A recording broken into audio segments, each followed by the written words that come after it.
descend upon us here in this house assembled. Grant us that we may treat and consider all matters that shall come under our deliberation in so just and faithful a manner to promote thy honor and glory, to advance the peace, prosperity, and welfare of this country and of those whose interests thou hast committed to our charge. Amen.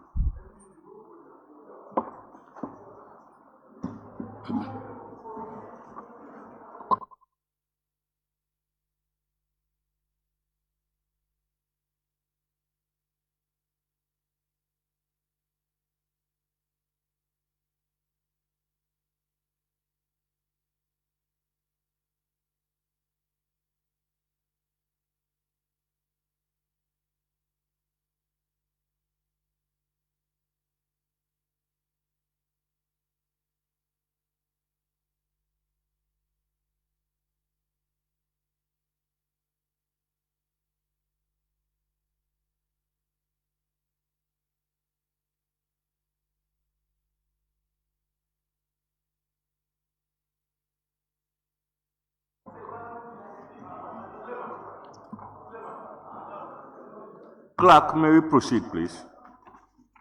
Thank you. Correction and approval of record of votes and proceedings of the National Assembly sitting of Wednesday, 9th July 2025.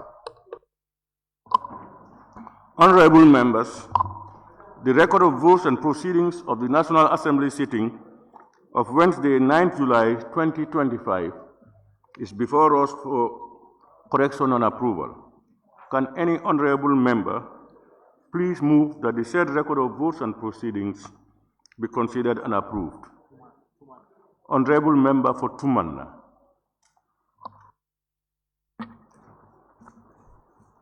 Thank you very much, Honorable Speaker, for giving me the opportunity. I rise to move for the correction and approval of record of votes and proceedings of the National Assembly sittings of Wednesday, 9 July 2025. Thank you.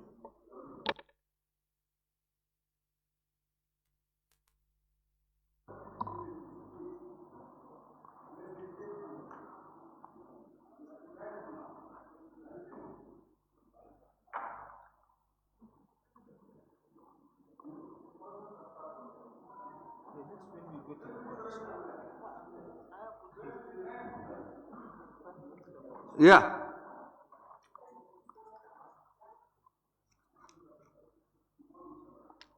Wednesday, 9th July. Yes, it's Wednesday, 9th July. We will do the, if there is anything on the records, when we read there, we will do the corrections. But what he is saying, I understand, if I understand you, is we are now, you are moving the motion for the correction of the votes of Wednesday, 9th July, 8th July. Honorable member, can you come back again? Thank you very much. I rise to move for the correction and approval of records of votes and proceedings of National Assembly sittings of Wednesday, 8 July, 9 July, okay, 2025. Thank you.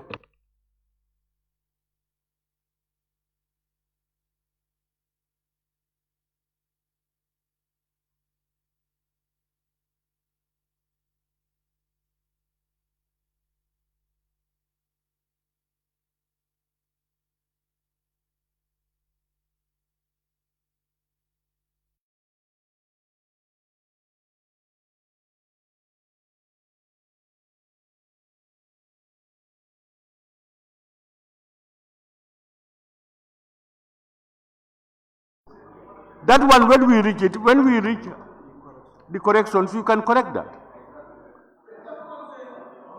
But we have not reached that yet. Because what he is reading, he is moving the motion for minutes to be considered of the 9th of July. I'm fine with that. We are fine with that. He mentioned 9th July. Yes, that's what he mentioned. And then you said,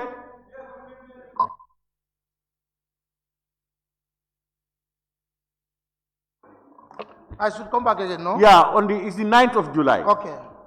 I rise to move for the correction and approval of the records of votes and proceedings of the National Assembly sittings of Wednesday, 9 July 2025. Thank you. Thank you very much, Honorable Member for Tumanna. Any seconder, Honorable Members? Honorable Member for Sami. Thank you very much. Honorable Speaker, I rise to second the motion. Thank you very much, Honorable Member for Sami. It has been moved and seconded that the record of votes and proceedings of the National Assembly sitting of Wednesday, 9 July 2025 be considered and approved. Honorable members, we all have copies of the said record of votes and proceedings, and as usual, we will look through it page by page, beginning with page 1 to be followed by your comments and observations. Pardon? Yeah, we begin with the front page where the necessary proposed amendments will come in. Honorable Member for Woolly East, can you come out with your... Yeah, just the Wednesday should be 9th July instead of 8th July.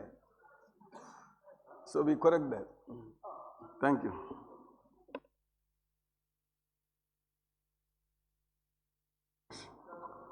Relevant. So, honorable members, the cover page is not Wednesday 8, but Wednesday 9th July. We now move to page 1.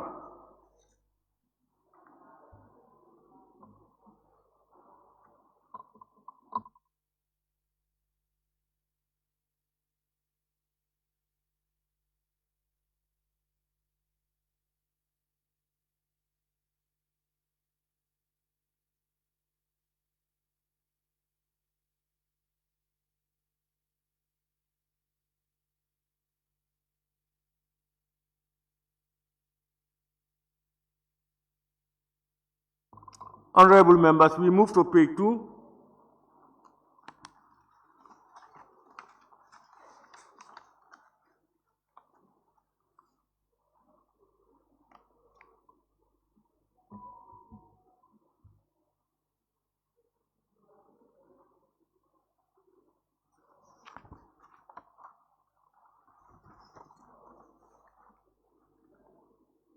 Honorable members, we now move to page 3.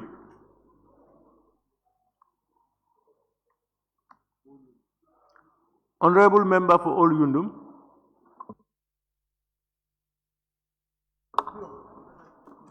Honorable Speaker, on page 3, I saw myself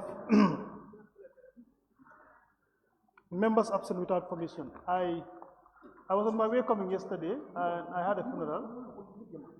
I sent the message to the director of table office that I'll be coming late. Actually, I came to Parliament yesterday, but it was in the afternoon when session were almost about to end. So I did not tell you, but I told the director. I sent the message. Understand you. Were you in session? Actually, I did not come to chambers, but I told him that I'll be coming late. I came late. So what I'm saying is, because I saw some people who also wrote on the 6th legislature that they will be coming or they will be absent. If they are granted permission, I think I should be granted permission as well.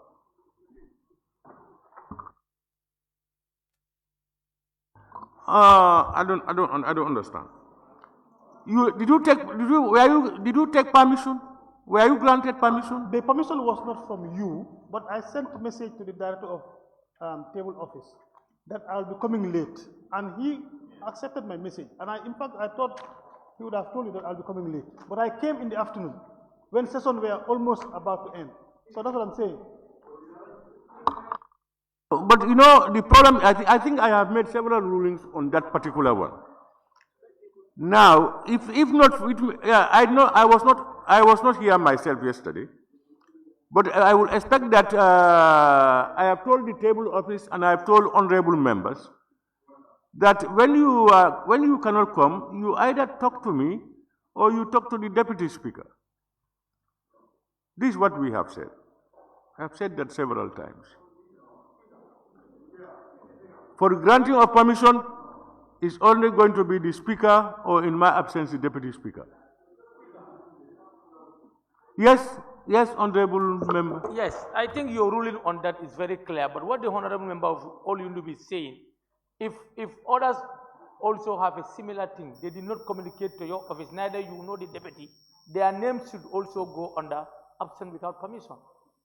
That is true. Are you implying that their names, there are people who were absent, and then they were never granted permission by me or the deputy speaker, and their names were? Is that what you are saying? This is what he is saying. Honorable member, is that what you are saying? I said, because I saw some people's name, members absent with permission, and what I saw in the 6th legislature, they communicated through that page that they will be absent. So if I saw them on members with permission, I am surprised. Why am I captured without permission? That's my thing. There are times when members communicate through your 6th legislature. At the same time, they call or to take permission from people. I remember last time when we were doing our corrections here, honorable members, please.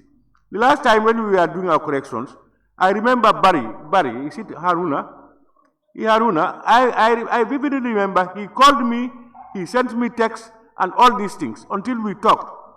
So when he raised it up, I knew it was, I have not communicated to the table office.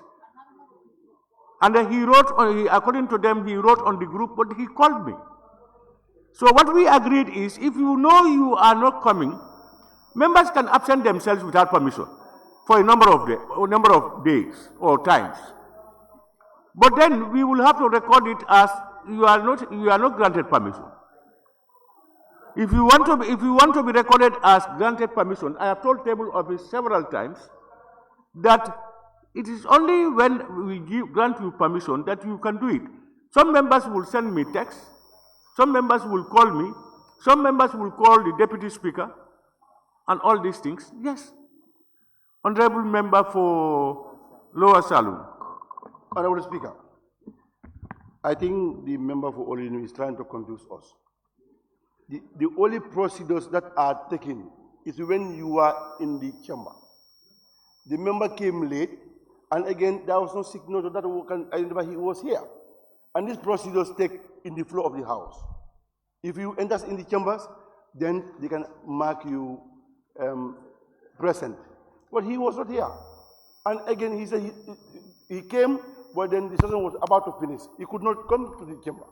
Then we have to consider absent with permission or without permission. But he is absent. You know, I cleared from the honorable member. Honorable, please. Honorables, please. Speaker. I had clearance from the honorable member. He said he was here. And I asked, he said he was not in the chambers. So therefore, he was not in attendance.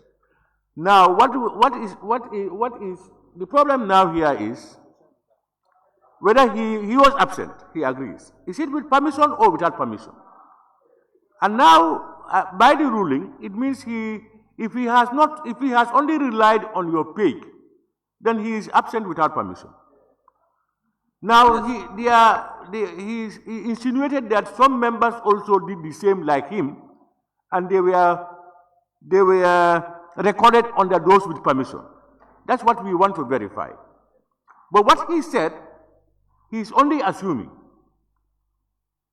Because those people, unless you tell me, Honorable so and so, I will say no, he has told me or not, or the deputy speaker.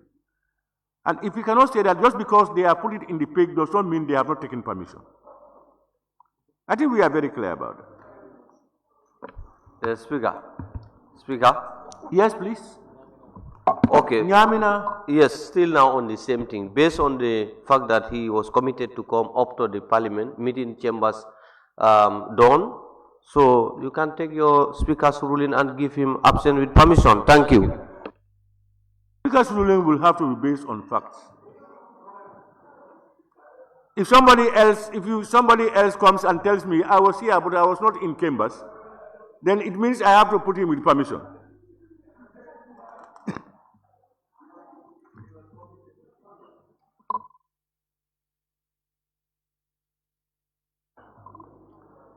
Honorable members, from page 3, we now move to page 4.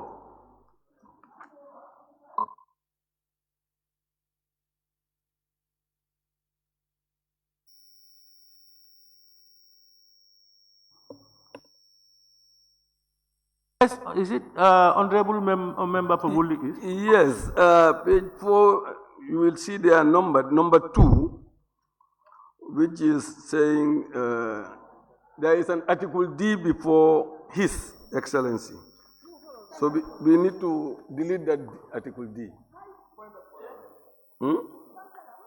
And then Number 2, yes, number 2, the second line. answered by His Excellency. Yes, that should be Article answered D. by His Excellency. The D should be removed. Yes, I think so. Thank you, Honorable Member for Wole East. Any more on page 4? Yes, further down the second paragraph, you have question number 115. The third line where you have supplementary question. It should be questions, supplementary questions. It's missing an S because it's 7 supplementary questions. Yes. Honorable members, are you following? Yeah, question number 115. The beginning of the third line. The question should take plural, S.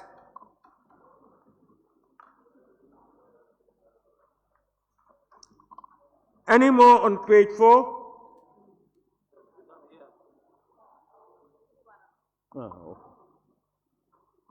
Any more on page 4? Honorable members, we move to page 5.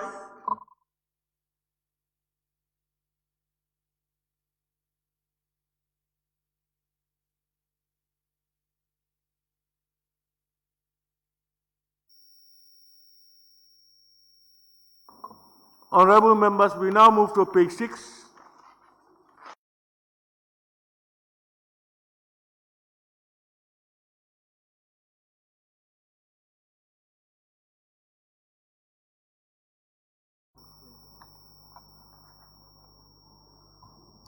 Honorable members, we move to page 7.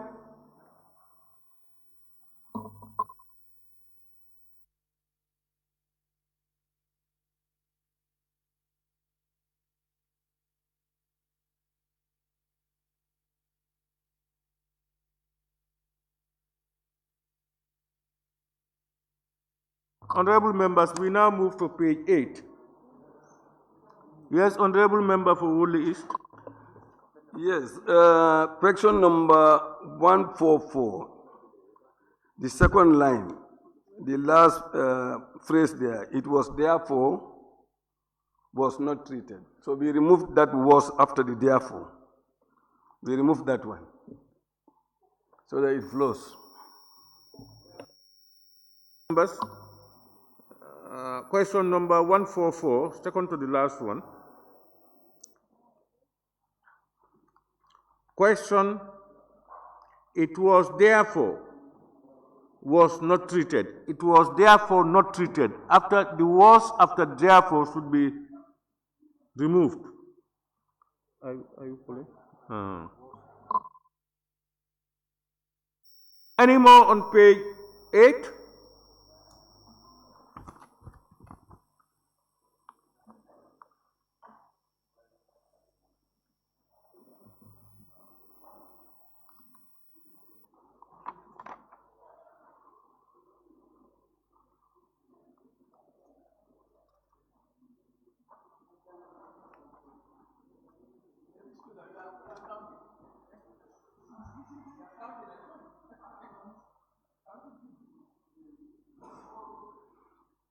Honorable members, it has been moved and seconded that the record of votes and proceedings of the National Assembly sitting of Wednesday, 9th July 2025 be approved with amendments.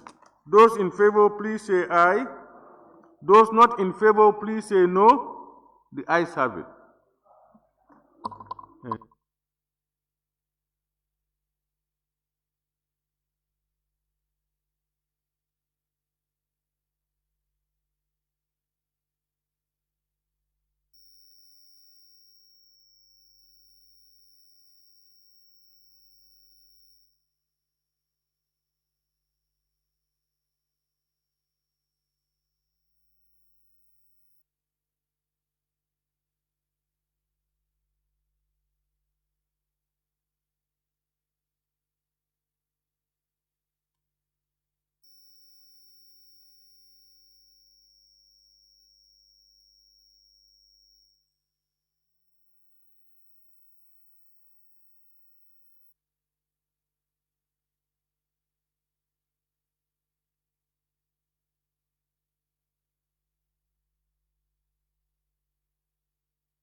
Honorable members, looking at the other paper, because of the urgency attached to the second reading of the medicines bill at consideration stage, I invoke clause 14.3 to reverse the other paper so that we deal with the consideration stage of the medicines bill, and then we will now move from there to the FPAC report. Clerk. Somebody saying? Honorable member for Woolly East. Thank you very much, Honorable Speaker. Honorable Speaker, at the ABC, I could remember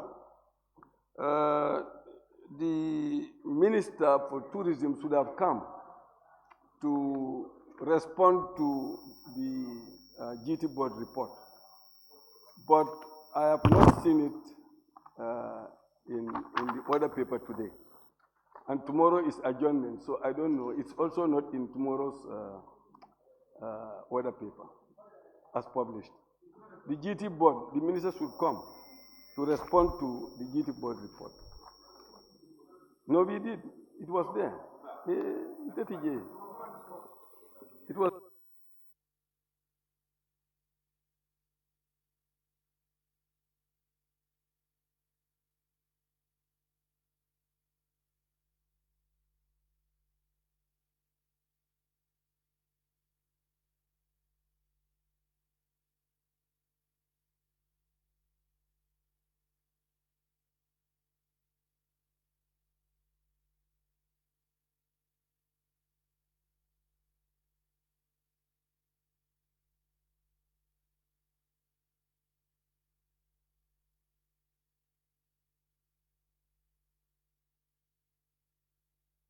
Yeah, honorable member for Woolly East and honorable members, I was just being briefed by the table office. Yeah, that is so, but it seems as the ministry is not ready to respond to on the issues about the resolutions passed. They are doing their consultations, and I understand it's going to another stage to finalize on it for them to be able to do that. This was communicated to them, and then that's why it could not be on the other paper today.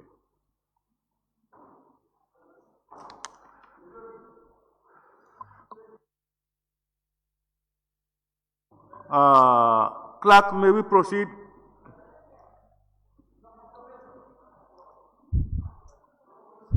Huh? Central Badibu? Speaker, but I think there should be a timeline for such responses. We cannot leave the ministry to say they are not ready. You know, so there must be a timeline given for ministry to be able to respond on this matter. It's long overdue now. You know, a clerk's office should be directed by you people. So, have you put a timeline? Yes, 90 days.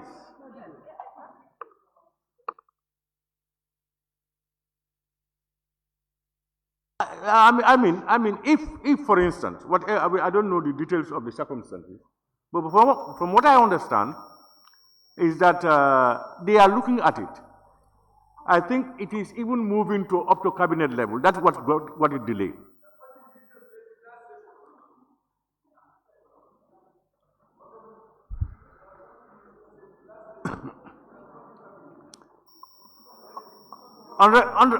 Honorable, now that it's not on the other paper, and it is this thing, I think what we will probably do is members or the relevant committee will have to make certain recommendations, bring it before plenary, that will guide and govern us on the way forward on some of these things.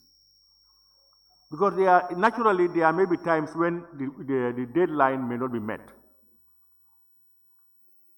because of unavoidable circumstances. But that should be determined by members. Yes, honorable member should be come us out. Yes. Honorable Speaker, I think all the resolutions are time bound, and within 3 months, all the resolutions are time bound. By 3 months, they need to report. In fact, if it is due for them for 3 months, they need to come and report about the status of the implementation before leaving it and coming out with excuses. So it's difficult. We know that after 3 months, they need to come and report to us. What stage are you? If anything happens, let him come to the floor of the parliament and tell us X, Y, and Z obtained on the ground. Give us this chance for extension. That's what I'm saying now. Those directives must be given to the office of the clerk to be able to send those things, even if they are not ready. The level they are, let them come and report on that. These are these are things that should be directed to the office of the clerk, so that they are the people who communicate with the relevant ministries. So that the ministries will be told, even if you are not ready, you should come and tell Parliament where you are and why you are not ready.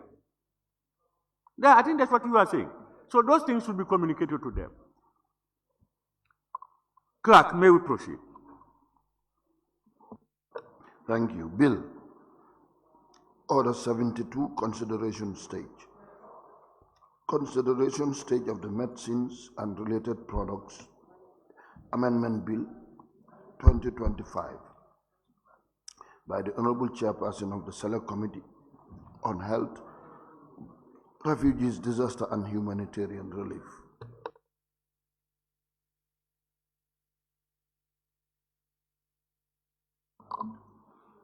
Honorable members, you will recall that after the second reading stage, the bill automatically stood referred to the ABC. Honorable, who is there talking to like that?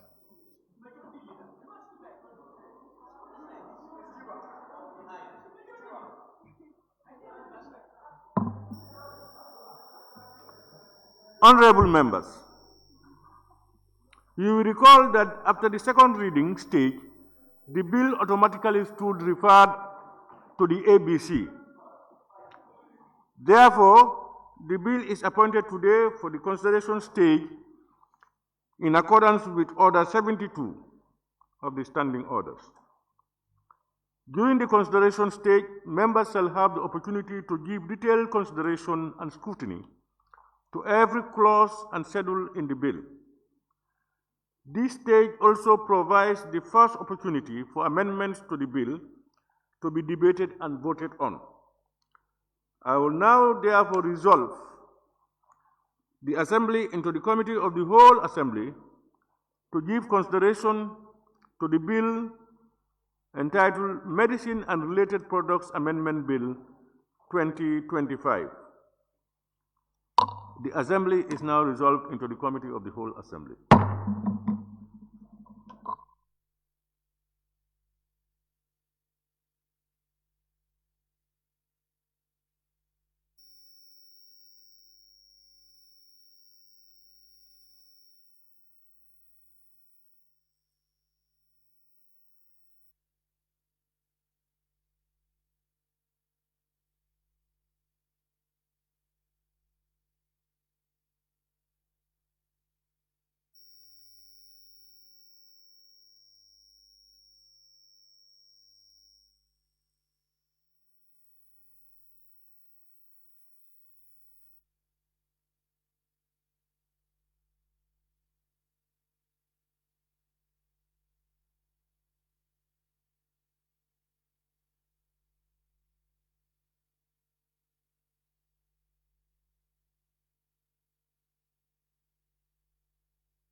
Honorable members, the Assembly is now resolved into the Committee of the Whole Assembly. Honorable members, the Assembly will now go into the Committee of the Whole Assembly to consider the Medicine-Related Products Amendment Bill 2025, clause by clause. We will be guided by Order 72 of the Standing Orders.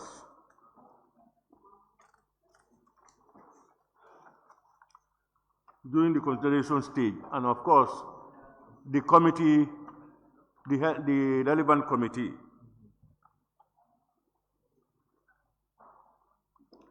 The chairman of the committee, are you ready?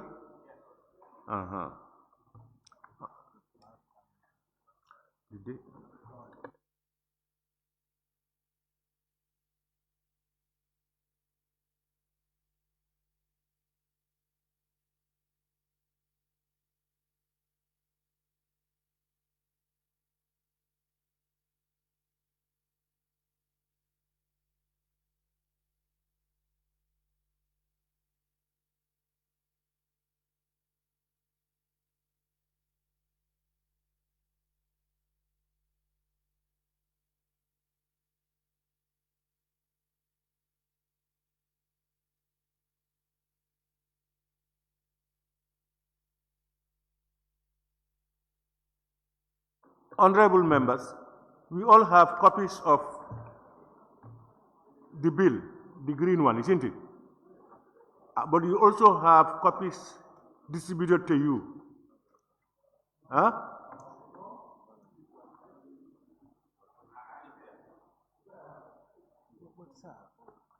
Anyway, what I'm trying to put across is we are dealing with the green one.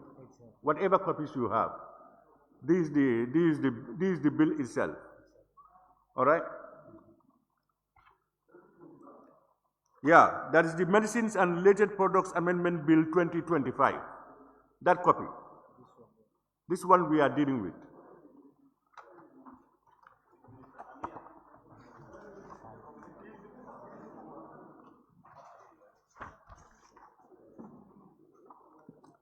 Clerk, we proceed. Medicines and Related Products Amendment Bill 2025. Clause 1, short title.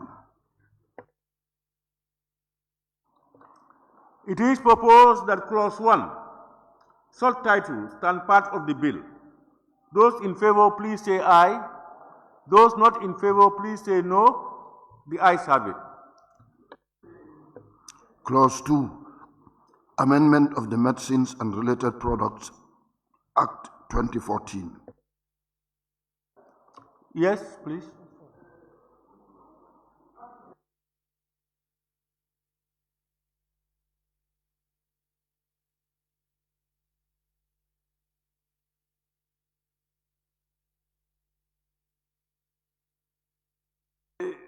I propose. I'm not with you. Well, go back. Say it again. I say I propose that we rescind our decision on short title, because if we maintain it as it is, we are maintaining the bill. Second line, amendment bill instead of act. Yeah, I think you are right. Yes. It started with this act, and then after the amendment, you have bill again. Amendment act. Honorable members, yes. Is there somebody? So, Honorable, move a motion for us to rescind that decision. Woolley?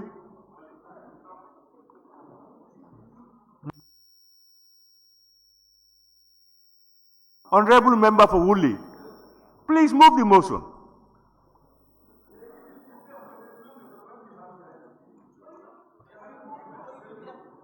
Pardon? Honorable Member, what are you saying? I said I have already moved that we rescind our decision on short title, on the short title, and we amend, instead of amendment bill, we amend it to Amendment Act 2025. That is my proposal. Seconder? I second the motion, Honorable Chair.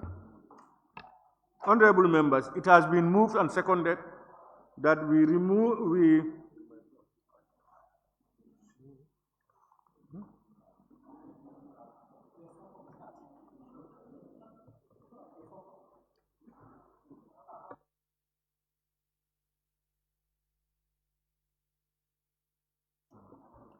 Honorable members, it has been moved and seconded that we rescind our earlier decision on the clause 1 short title. Those in favor, please say aye. Those not in favor, please say no. The ayes have it. So now, honorable members, the proposal is to amend that portion, clause 1 short title, the second line where you have Amendment Bill 2025, it should be Amendment Act 2025. Have you seen that? Yes. Now, on can you put the question again? Clause 1 short title. It is proposed that clause 1 short title stand part of the bill as amended. Those in favor, please say aye. Those not in favor, please say no. The ayes have it. Thank you, honorable member for Woodley East. Clause 2. Amendment of the Medicines and Related Products Act 2014. It is proposed that clause 2, Amendment of the Medicines and Related Products Act 2014, stand part of the bill. Those in favor, please say aye. Those not in favor, please say no. The ayes have it. Clause 3. Amendment of Section 26.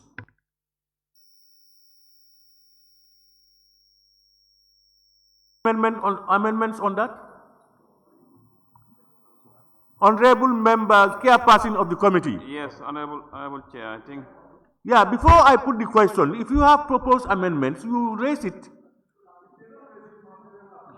No, the chair is. Thank you very much. Honorable Chair, please take your time. We are dealing with medicine. You have to be careful. Honorable Chair, I have a proposal here.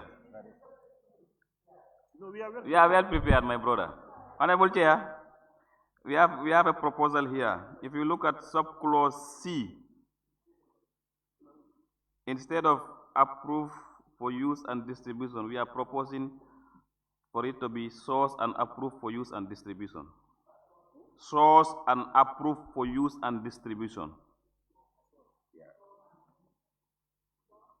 Source and approve for use and distribution. Clause 3, sub C. Yes. 5. It's repetition. What we have on the bill is approved for use and distribution. You are now saying sourced and approved for use and distribution. Am I right? Yes. Yes.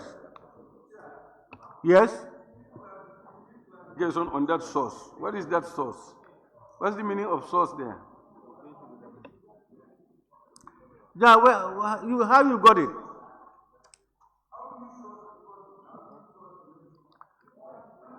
No, honorable, let's listen to, let's read the whole thing.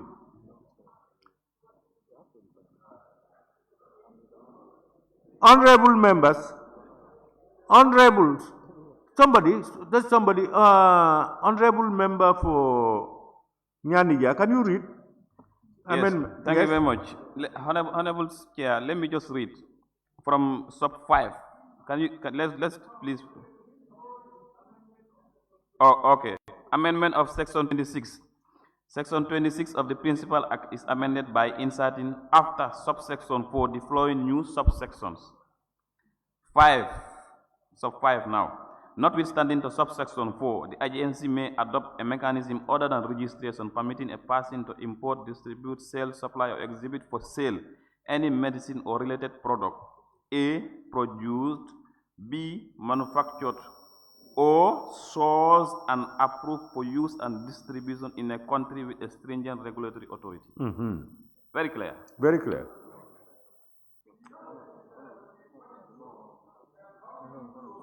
Okay. Just for the benefit of doubt, for me to explain, let me give a simple example, say a scenario sort of. For instance, You can have a medicine which you know that it is manufactured outside a country with a stringent regulatory authority. But this is imported in a country that has stringent regulatory authority, for example, USA or UK.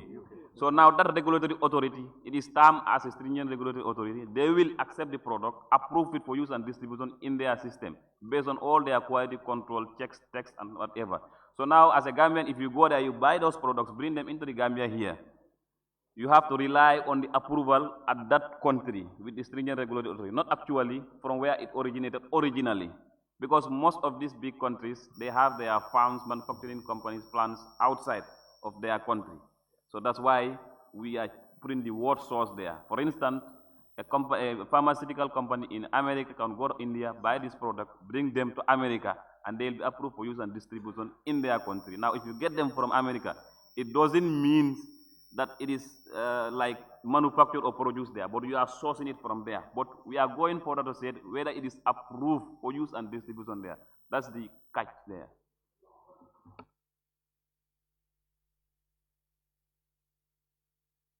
It's not repetition. And one thing you should be mindful. This about health and health terminologies. Once you misinterpret them, you are meaning something completely different.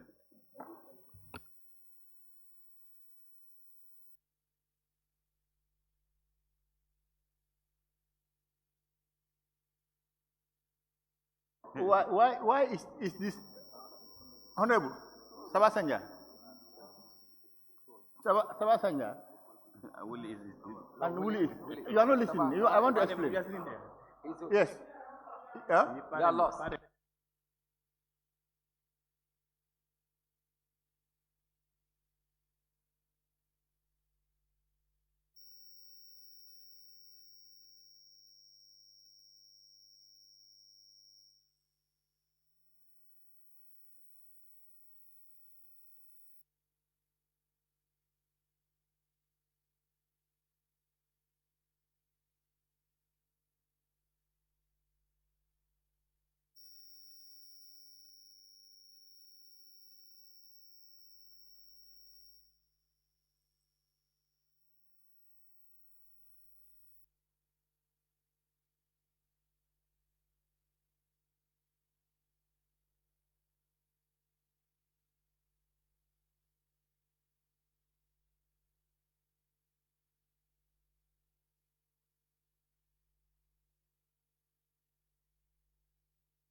Now, Chairman,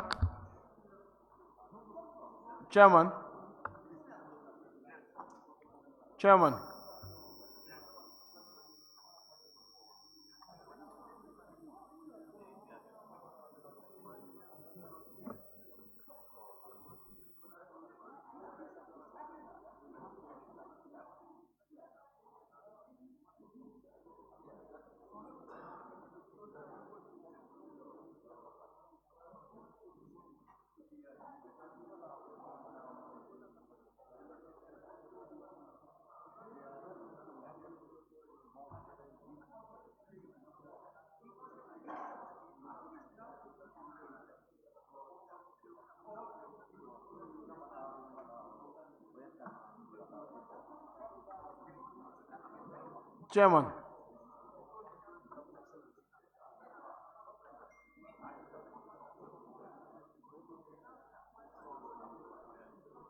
Chairman.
Chairman.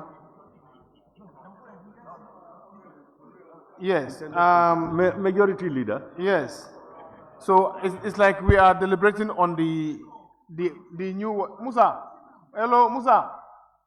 It's like we are telling we are deliberating telling. Okay.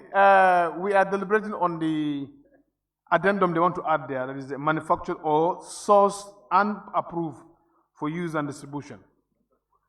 The issue here is the source. Now, can we ask them to define the word source? Where? At the interpretation. At the yeah, so let them define source so that they can clear an ambiguity.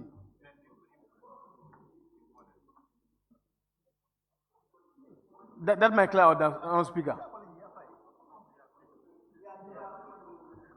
You are on the same wavelength with our legal people. I think they want to also the word source to be defined, to be interpreted, to what is the intent of it, because the fears are already allayed in what is there already, according to them. Yeah. So why do we need to add that word source? So I said, let them consult with the committee, and then they will be able to explain to them. Yes, Honorable Member Yes. for all you do. I just wanted to help my colleagues because I'm also in the same committee. But I think the word source in this context should mean a product that is produced or that is imported from a country where it is not produced, where it is not manufactured, kind of. Let's say the product is manufactured in China, but the one bringing it in the Gambia got it from in Malaysia, for example. So it's sourced from Malaysia, but it's not manufactured in Malaysia. I think that is what we are trying to establish, so that we put the word source to also bridge that gap. Yes, Chairman. My understanding about source is the origin of anything. No. No. Chair. Look at the context. Chair. Don't, Yeah, Chair. It is. Don't use your mic. Cannot speak Honorable more than Speaker. 2 times as per our standing orders in this debate. You don't know that. Honorable Speaker, when you said something that is source from rather. So source from here, you are trying to link the origin of the product now, where it emanates.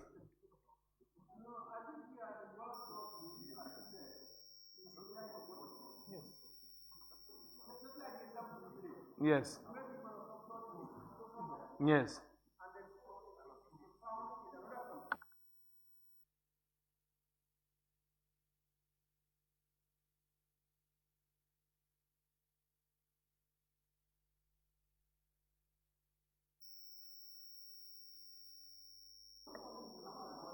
Chair. Chair. Chair. Serakunda. Chair Chair. West. Chair. Honorable Chair, I think we are in agreement. You know, the committee have gone through a lot in this. That's why we don't want to make any mistake. I have to admit that. That's why we have been very, very careful to make sure that we don't have any lacuna. But as we have some consultation among ourselves, of course, when the legal guy also came, I think approved for use and distribution will imply source already. So I think it's not necessary. Let's just leave it as how it is, approved for use and distribution. No, it's okay. It's okay. So we are withdrawing the amendment. Yes.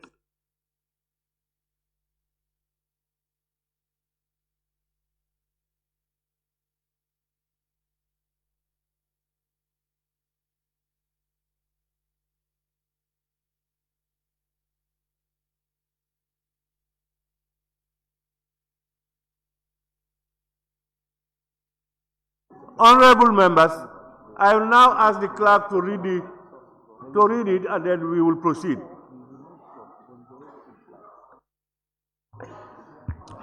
Clause 3, amendment of section 26. Chair,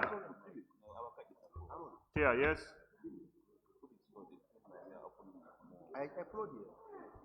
Yes, Chair. We went through a lot. The word source is just not put there for being put there because these have been challenged. And what we are saying, what we want people to understand, a drug can be found. No, Honorable, are you on the committee? Yes. You are on the committee. The committee chair is telling us they are withdrawing. No, just hold on. Honorable, please. What I'm saying is the chair just informed me that they are withdrawing. Now, are you negating on that? Are you now going back again to say that you are maintaining it? Honorable Chair, please, let's move. Let's move, please. Honorable Chair. Honorable Chairman, consult with your members and tell us what is your position. Thank you. Are you withdrawing or you are...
Honorable members, Honorable Chairman of the committee, Health Committee.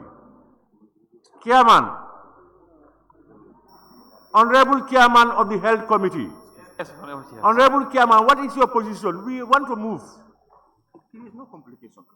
Honorable Chair, it seems like some of the members of my committee are still not in agreement. They are still insisting we maintain the word source there. They are still insisting. Liaisons with the legal people. Yeah, the legal people are advising we just leave it as approved for use and distribution. Or now, why not we create another sub D? We have here approved for use and distribution. Then we have source and source separately in a country with a stringent regulatory authority.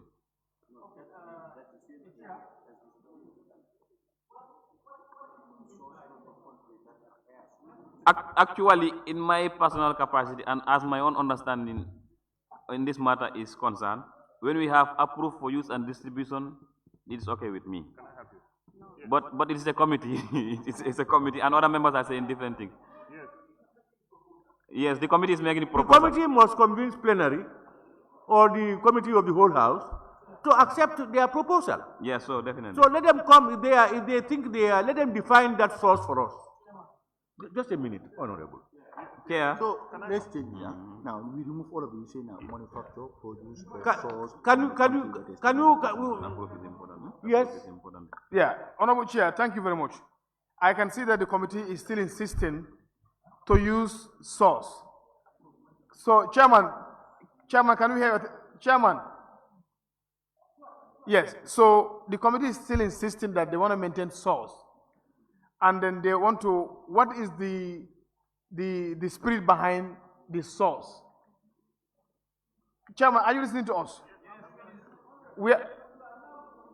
Yes, so we want them to tell us what is the rationale behind source and approve for distribution of use in a country with stringent regulatory authority.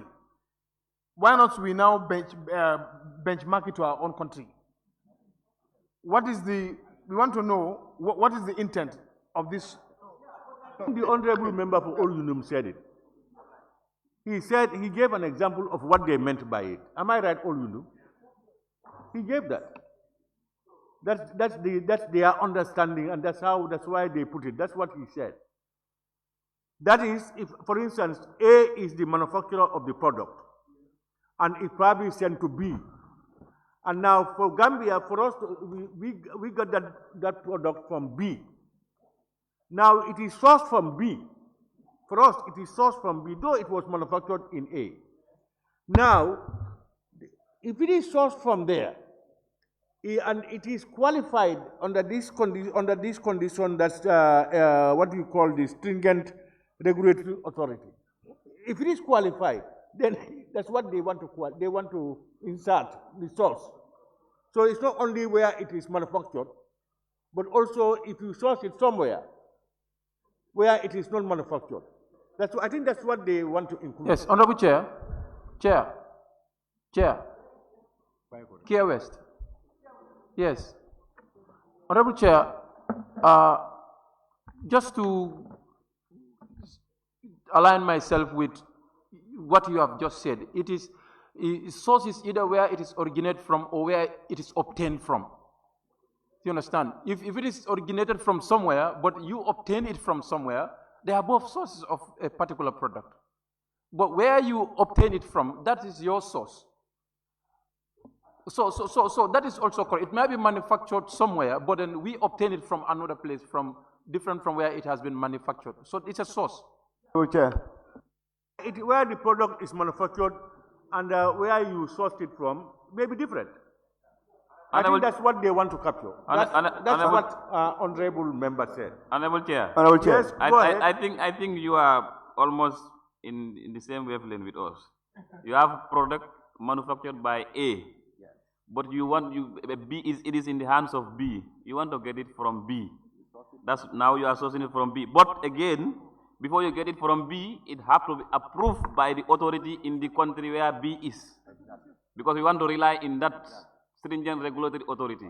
Because we can say source anywhere. That will be very risky. But it has to be sourced and approved in that country. Yes. But the medicines that have been sourced from other countries here and approved in other countries, we don't allow them. So now, I think what you people are trying to see, there are standards that must be met. Yes. Honorable Chair. So, Honorable Chair, now to let this issue rest. Before it rests, can I contribute? Chairman, before it rests, can I contribute? Let's leave it as how it is, approved for use and distribution. Okay. And in legal mind, it's implied source, because our catch here is not a source only, but the approval by that regulatory authority. That's very important. That is the most important part. Thank you, Honorable Chair. Honorable Chair, what we are trying to regularize here is currently affecting a greater proportion of the population. So my advice to the committee is, the word source have a technical meaning. There's a technical meaning to it. If they cannot come up with it, let them consult the relevant authorities. We cannot get it wrong for the second time. To be honest, we cannot get it wrong again. We can all remember that we passed the MCA bill here, and instead of it serving as a remedial tool, it ended up, how do I say it, almost strangulating the entire industry. So let us get it right. What I'm hearing here, you get it from point A, point B, C made it. It makes sense, but how do we carve it? All right. Honorable member, Chairman, it's almost as you are saying that you have now agreed that it be left alone. Huh? The committee is in agreement. Yeah, we Because maintain. if you are not in agreement, We maintain I will put it to appropriation. the committee of the whole house. They either agree to your proposal or they throw it out. So now you have now agreed. So, honorable members, we can proceed. No. It is proposed. Manufactured. It is, yes. Chair, may I interject? I'm really sorry for interjecting. We are not in agreement with them because they are not so. And the population is suffering right now.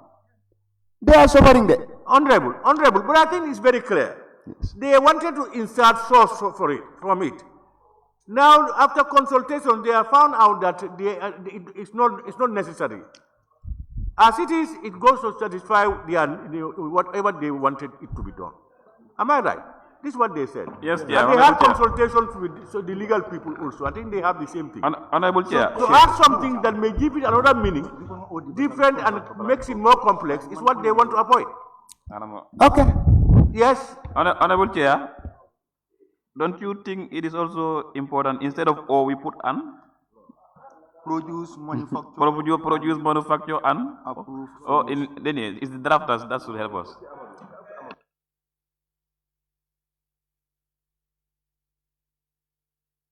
You know, the comment from the sidelines is telling me that's your English language. But if you make it a legal language that way, it will mean now you are now making it more complex. It will now defeat the whole purpose. Chair. Honorable members, Chair. This committee, Chair. It seems as you have not done your homework well. Chair. Yes. Chair, we are convinced. Chair. Like you said, you have rightly and explicitly explained the intent of this clause. To add source is restricted because of that country. The country has to be a country with a stringent regulatory authority. But what they have said makes sense as well. So we are proposing,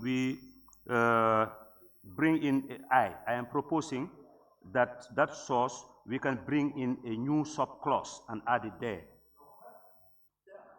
To come up with a new sub-clause. And like an exception, we create an exception. Remember, you have to know one thing. Honorable, just let me come in. Honorable, in as much as we make laws, what the honorable nominated member Keba said is true. We work on these things and we don't want to make a repetition of the error. We had thought that you people, before finalizing on this, you have done the relevant consultations with all the necessary stakeholders to be able to bring about what we want.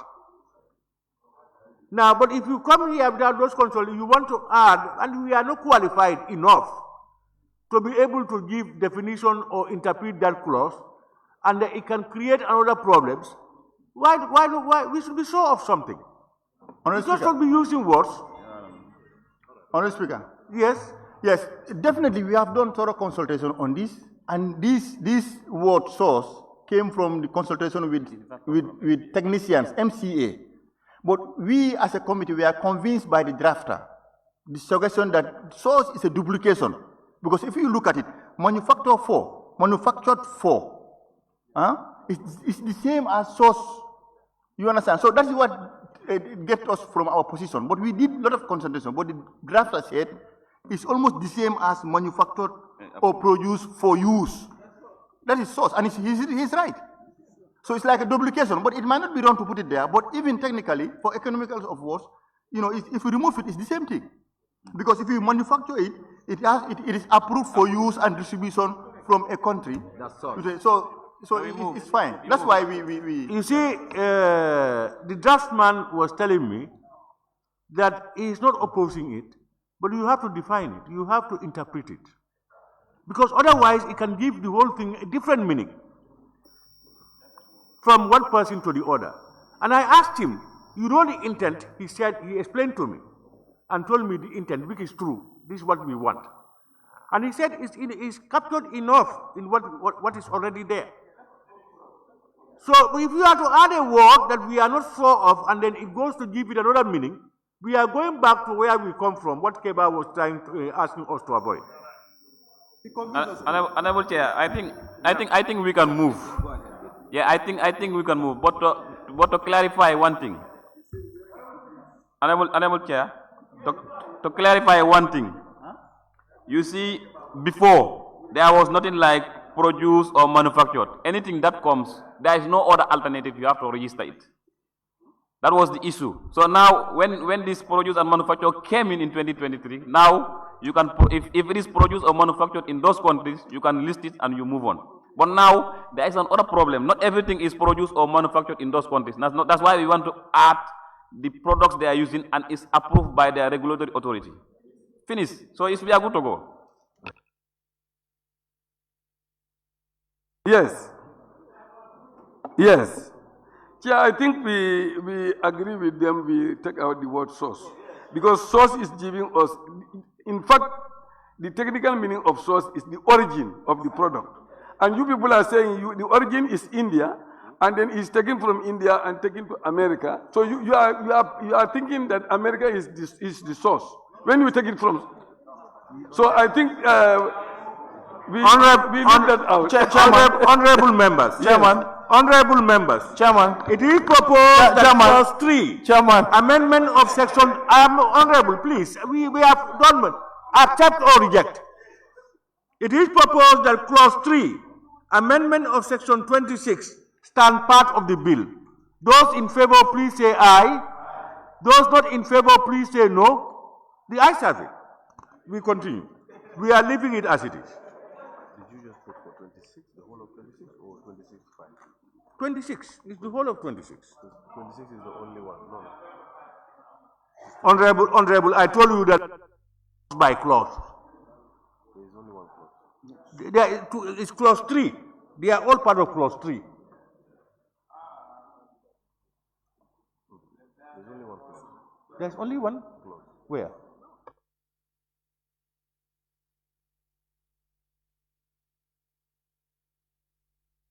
Honorable Chair. Honorable Chair. Yes, Honorable Chair. Honorable Chair.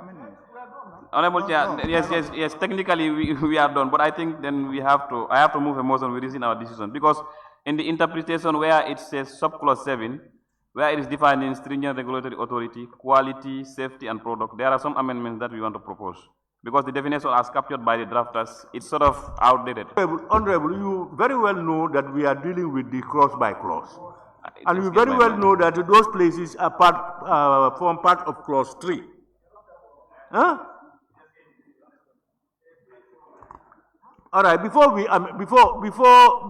we rescind our decision, let's hear your proposed amendments. If we are going to accept it, then we will rescind and then go for it. Yes, thank you very much. Moving on to subclause 7. Are we there? Subclause 7. In this section, stringent regulatory authority. Let me read the new one instead of the old one, because this old one is sort of outdated. Yes, we are amending A, B, C, and D. All of them? All of them. What is the proposed amendment for A? A, stringent regulatory authority means a national medicinal or drug regulatory authority or institution the agency considers to be competent and trusted to apply stringent standards for quality, safety, and efficacy in the review and approval for medicines and related products for marketing authorization. For marketing authorization. Yes. Yes.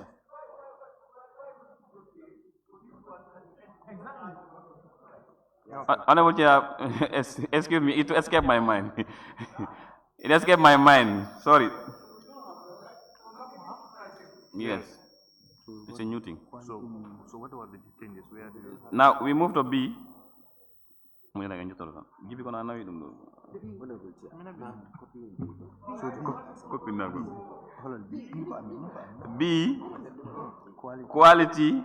quality means the degree to which a set of inherent properties of a product, system, or process fulfills requirement as prescribed. It's totally changed. This from MC.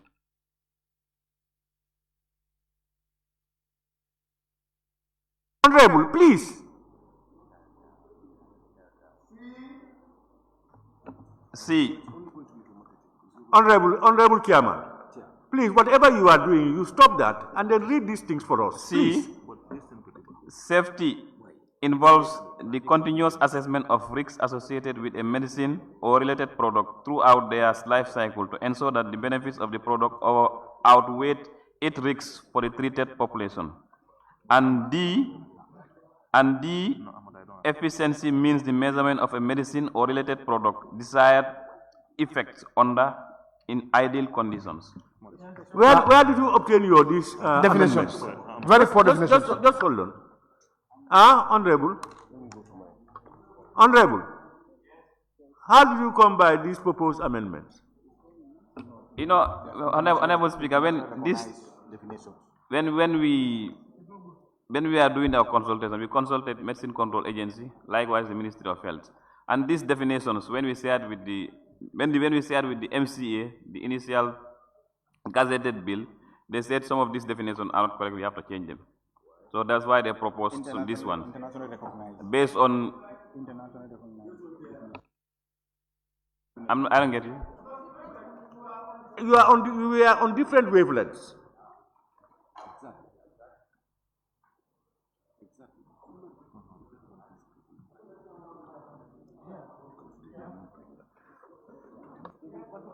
Yeah, Chair, I have serious issues with their definition, more especially the C. He said safety involves. How do you define safety involves? You are defining safety. You say safety involves what? Either safety means or what? Or safety includes. Now, on A, I'm coming. No, you deal with one. No, let them clear that. Yeah, I have only two observations. I'll do them. They're clear.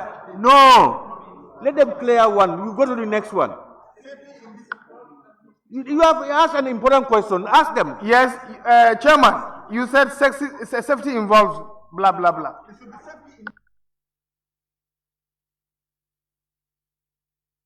He said it should be safety in this act. Means.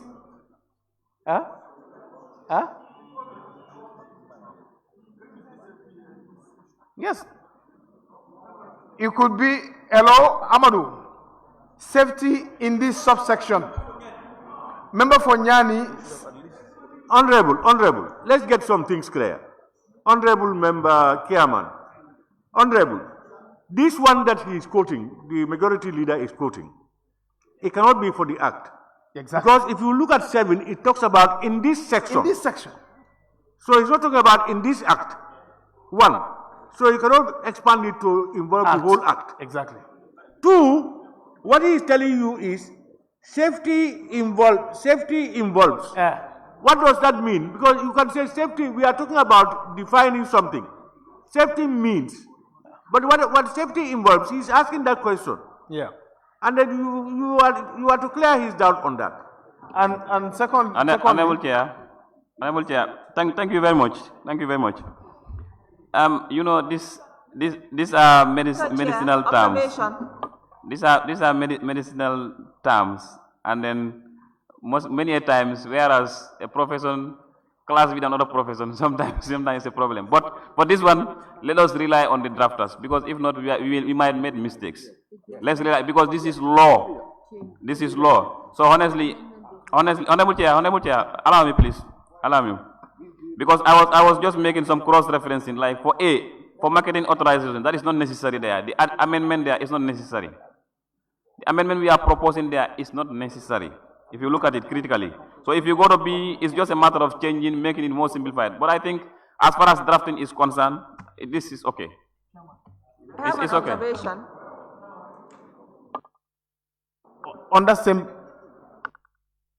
No need to belabor on this. It's okay. Let's leave it as how it is. But now we want to propose sub-clause 8.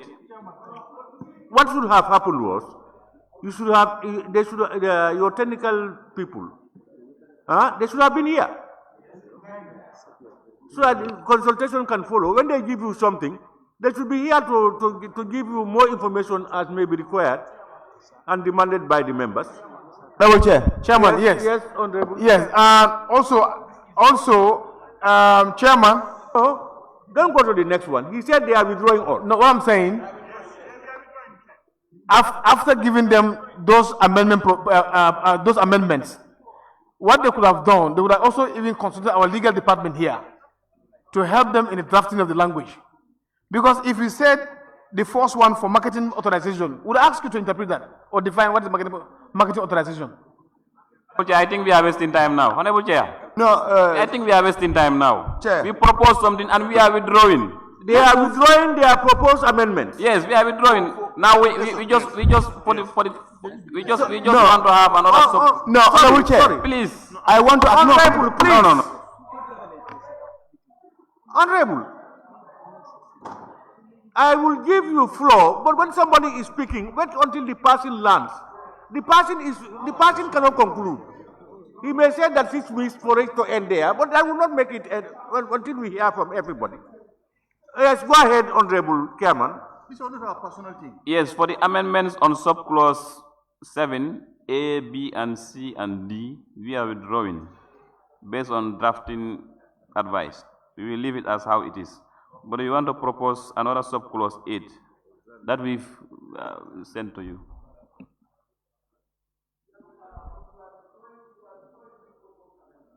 Yes. Sorry, but you may be proposing another thing again. Yes. All right, let's hear that. Let's hear. Yes, Honorable nominated member.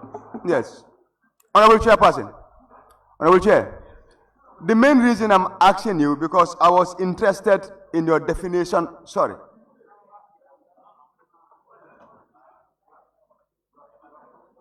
I was interested in your definition of stringent. These are not personal issues, but it requires the health of people. I wanted to ask, based on this definition of stringent, because stringent is the one that is used in 6A, whether it includes countries with maturity level of what, 3? Because many of the people who are in the industry here, when there is shortage, they go around the sub-region. And in the sub-region, they are classified under maturity level 3. So now, if you take out your definition, and in 6A, the only thing you are maintaining is stringent regulatory authorities, and you do not define it, and there is nowhere that maturity level 3 is covered, how do you ensure that when there is shortage, we can satisfy the industry? Yeah. Thank you very much. Honorable Chair, I can help. It's a committee, I can help. The stringent as how it is interpreted here, it is okay. It doesn't mean that if your regulatory authority attain maturity level 3 is qualified to be a stringent regulatory authority. No. There are also other criteria that should be followed for you to be qualified as a stringent regulatory authority. And that is only prescribed by WHO, not any other person. Honorable, I think what we no longer should ask these people. They are withdrawing all their proposals. So unless you have a proposal, you can also introduce a proposal to add or delete. But for the committee now, they have cleared the air. They are not making any proposals on A, B, C, and D.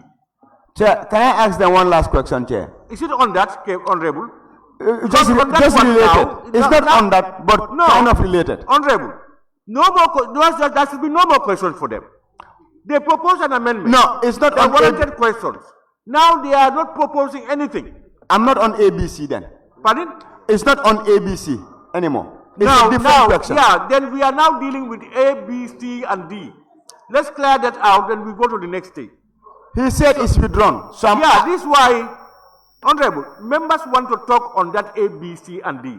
I'm trying to get every member down clear. So before we go to the next stage, so Honorable members, the proposal by the committee for amendment on A, B, C, and D has been withdrawn. Until and unless you have your own proposal, you can bring it in.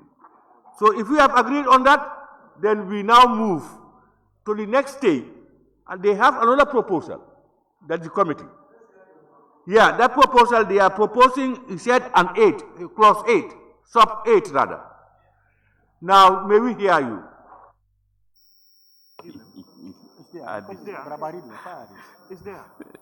Thank you very much, Honorable Chair. I can manage that. Now, we want to propose sub 8, whereas we will capture the issue of WHO pre-qualified medicines and, of course, medicines from multinational companies. And then it will read as, notwithstanding so subsection 4, the agency may adopt a mechanism other than a registration permitting. Sorry, I'm mistaken. No, even send it there. It's there. I think you have the copy there because it seems like what I have here is sort of misleading. We have it there.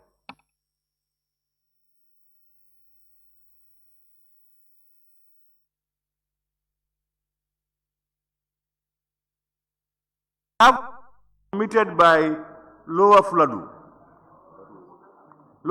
West. Is that it? Can you explain?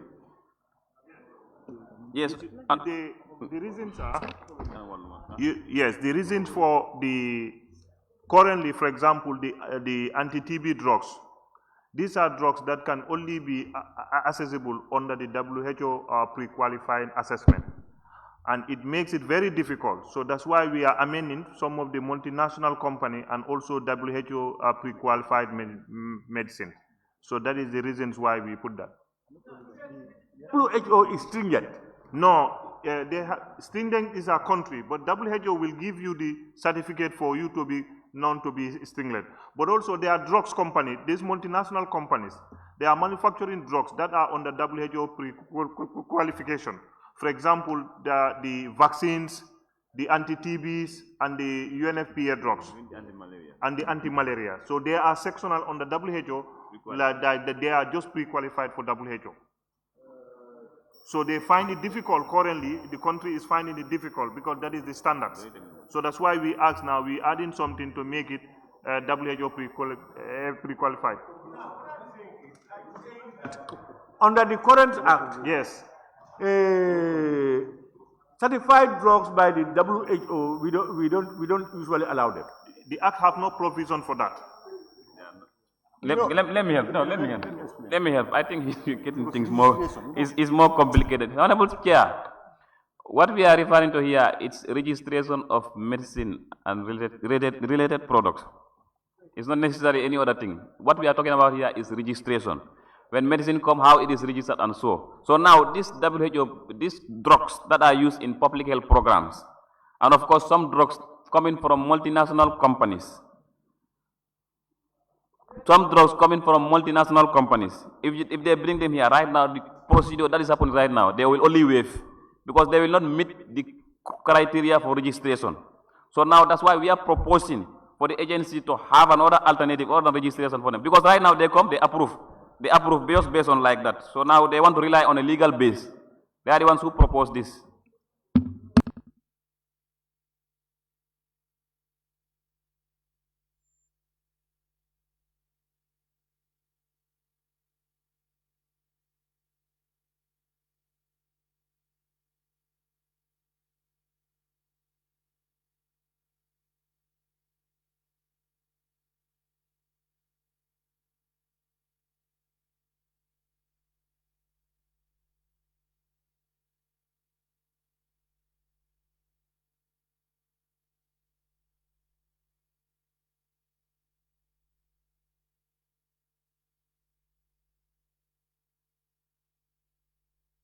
Honorable Speaker, Honorable Chair, this proposal we are reading from the Ministry of Health. Honorable, what I'm going to suggest is, I vividly remember what the Honorable nominated member, Keba, said. We should not allow ourselves to, we should not land ourselves into another problem about this medicine issue. As much as possible, we know what we want, and we should be able to craft it in a way that satisfies our need. Here, now that we are seeing that there are a lot of ups and downs, and the relevant institutions are not here to back you up and to allay the fears of honorable members, And even if we pass this today, even if we do it today, the third reading cannot be done this session. Why don't we give you chance so that you go and do the necessary consultations more, and then you come back. By the time we come back, we will do the committee of the whole. We will do the consideration stage, and then also do the third reading and pass it finally. Because even with this, even if we do it now roughly, it still has to wait until our next sitting to be able to go for a third reading. Why don't we give you a chance to go through this properly? Because it seems there are a lot of things that members don't understand, that some of you understand, but you cannot go beyond that, because it's fed to you. So those who fed you should be around. Yes, Honorable.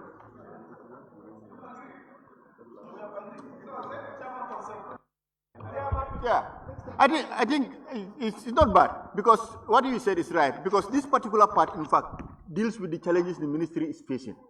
So I think it would have been right if the minister or the ministry were here to even explain to the people the challenges, the problem they are facing with regards to the registration process. Some medicines cannot be used in government hospitals because they don't meet the criteria. Some programs that are funding government, free money, free medication, they cannot bring their medication because of the law. So this thing is to help the ministry to access those free medications WHO is providing. So it's a very important. So maybe if they are here, they would have been able to convince them. Most members have been confronted by our own electorates and some other medicinal people that they had challenges in getting good drugs into the country that warranted this amendment. But let's not rush, because even if we agree today, it cannot be enacted. The third reading will be next session. Why don't we give it chance for you people to do more consultations, and by the time it comes back again, you come with your technical backup, and then we will be able to allay the fears of members whenever it arises. Yes, let me have I'm coming to you. Lower Salum. Lower Salum. Honorable Chair, yes, you are very right, Honorable Chair. You see, during our debate, this was the argument that I put across. Though the member, they have the clear intention, but then they need a support from the people that asked them to make this amendment. You know, a bill to rust, at the end of the day, your aim and objective is not fulfilled. It will be meaningless. Let's allow them to make a consultation, Honorable Chair. Then by next session, then we have the committee of the whole house and then the third reading. I think, Chairman, please. Yes. Yes, Chairman, thank you very much. I think we are on the same wavelength. I want the Chairman to really listen to our concern. We really salute the passion he's attached to health, but this is to help all of us. Knowing the critical nature of this bill, and also knowing the concern, burning concern, that if this bill is amended, is trying to address. Councillor. So, knowing the urgency of this bill is very, very, very urgent. Honorable Speaker, as I'm speaking to you, drugs for even cancer and TB are in shortage. So I would advise for them to withdraw this bill. We engage the Minister of Finance and Health. We convey an extraordinary session, but prior before that, yes, it's very important. This bill is needed. We can't afford to wait until September. I'm coming, Speaker. No, Honorable, the issue of extraordinary or no extraordinary, that will be determinant on them and you. I understand that. What we want to do now is, Honorable. Yes. You know, no, let me learn, Speaker. Yes, but you are going into some other. I know. I know. Allow me learn. Chair. I'm just advising, because of the critical nature that this bill, when it passed, it will address, and the concern in terms of storage of critical essential drugs in this country. So I would advise him to work with the ministry If possible, tomorrow you can withdraw this thing and bring it on urgency. No need for withdrawal. Okay. This can be amended. We are at the amendment stage. Whatever the proposed amendments, they can come here and then we do it. Why we cannot do it now is they themselves cannot go beyond what they have been informed. And we want to be better informed before we make decisions. So we now say that now let them go and do more consultations. By next sitting can mean if government feels that it is so important, so critical that it may warrant an extraordinary session, that's their domain. Yeah, so we have no problem. Yes, so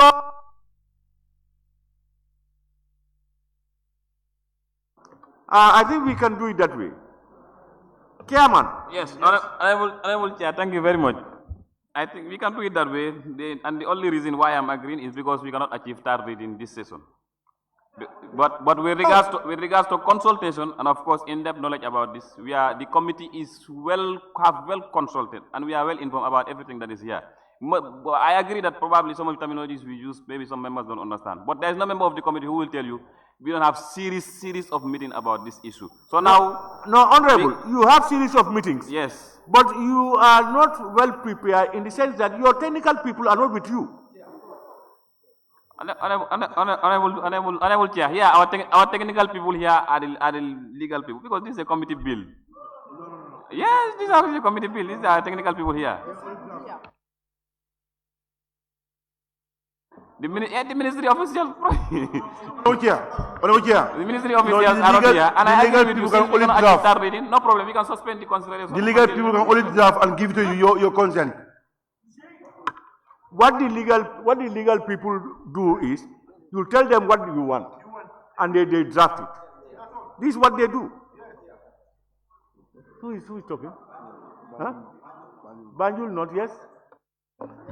Thank you very much, Chair. I think we really have to consider what the majority leader have said, because it is very important. As we are speaking right now, Honorable Chair, if we don't work on this amendment, Honorable, I'm just appealing, no, please. Honorable, please. The issue of after here, what happens next, is not for us. If the committee or government, I'm the vice chair of the committee. What I'm saying is, if you people want, that is not for us. You are the people who brought it. If you know, the gravity of the problem, you know it. So depending on whatever, you know what to do to get it back to Parliament.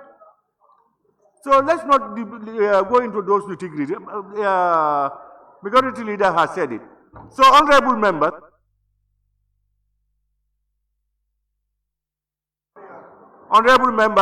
we will stop it here, and then we will push it to the next session and ask the table office to give it priority next session, so the committee stage can be done, and the third reading can be done for it to be passed. Honorable Chair, I think you are comfortable. That is okay, but Honorable Chair. Yes. In case we have an extraordinary session, is there any possibility of including it there? In case. You see, if you want an extraordinary session for what? I mean, in case we have extraordinary session before our ordinary session in September, is there any opportunity to include this thing there? No, that's my simple request. That is going to be determined. The time will determine that. When it comes, it will determine that. Because you know, for a bill, for instance, if we do it today, it means we have to wait for 3 days before it can come back again for the third reading. So we have to consider all those things. Honorable, I think. Yes, no problem. Let's suspend the consideration. No problem. Thank you. We are in agreement. Thank you. We will suspend it here until the table office. Please note that you give it priority.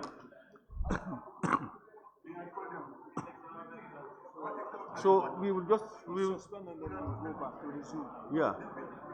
So, honorable members, we will suspend this committee of the whole house. We will now suspend it and we go back to resume sessions. It's more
Honorable members, the House now resumes.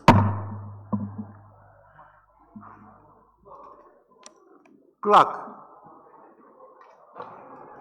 Thank you. Laying of papers and reports.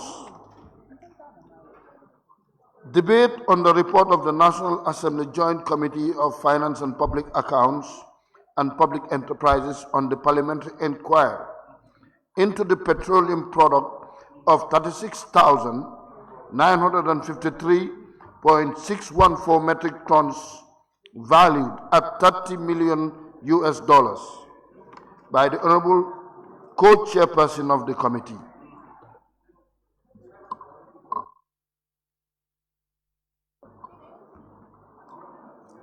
Honorable members, you will recall that the report of the Joint Committee of FPAC and PEC on the parliamentary inquiry into the petroleum product of 36,953.614 metric tons, valued at $30 million United States dollars, was tabled by the co-chairperson and seconded on Thursday, 26 June 2025. However, given the magnitude of the report, the Assembly, upon a motion, adjourned the debate on the report and request for the ABC to reschedule it during the course of this session. Therefore, the ABC has appointed the debate for today to allow members make their contributions to the report. Any honorable member who wishes to take part may raise your tax to participate in the debate.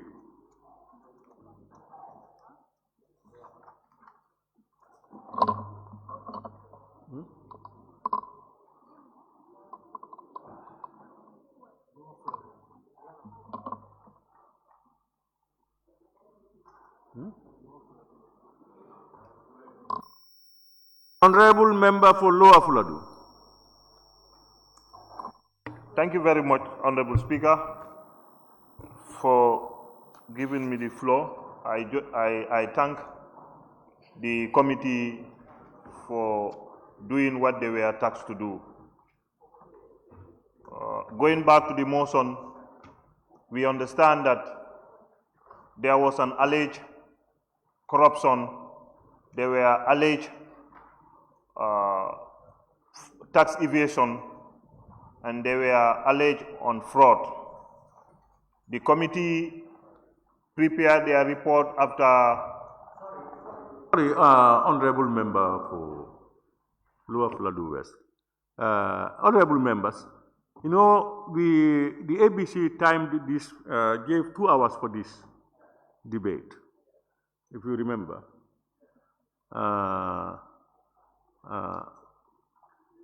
How do we utilize the timing? Because it's 2 hours. Are we going to leave it open? If any member can talk until any time you want. When it's 2 hours, we close it. Or we are going to give time to each, an average time, so that more members can participate. Honorable Chair.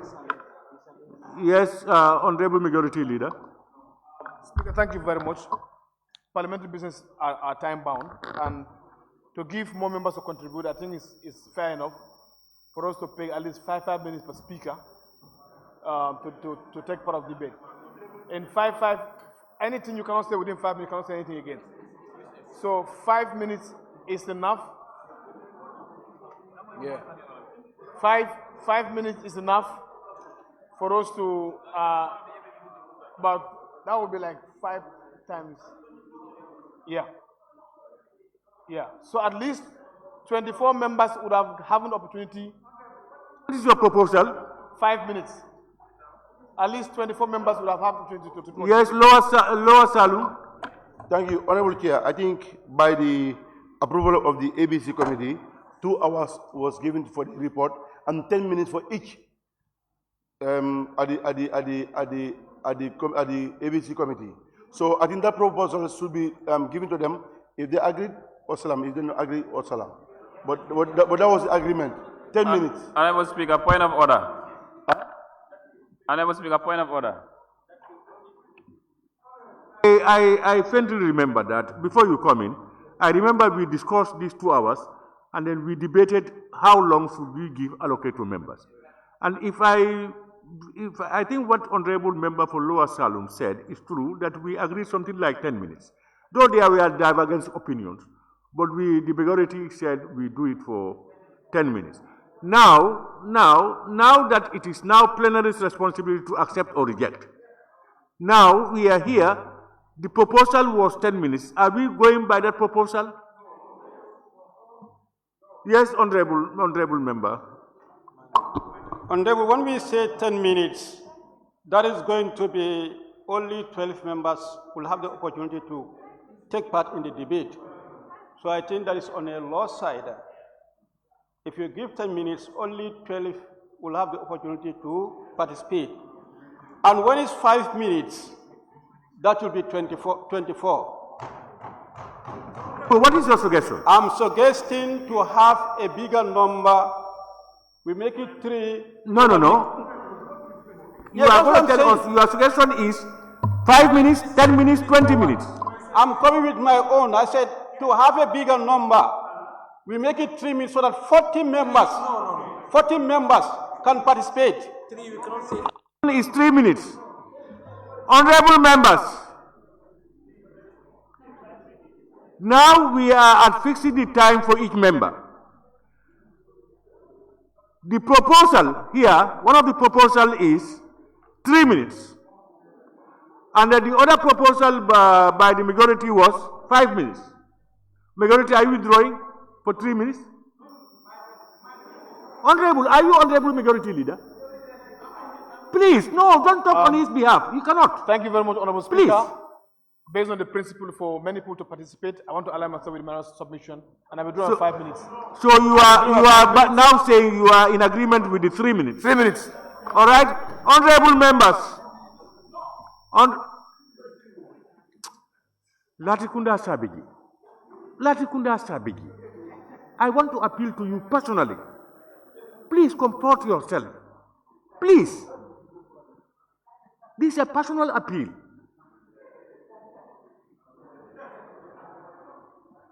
I will give you floor when you want to talk, but allow people to say what they want, please.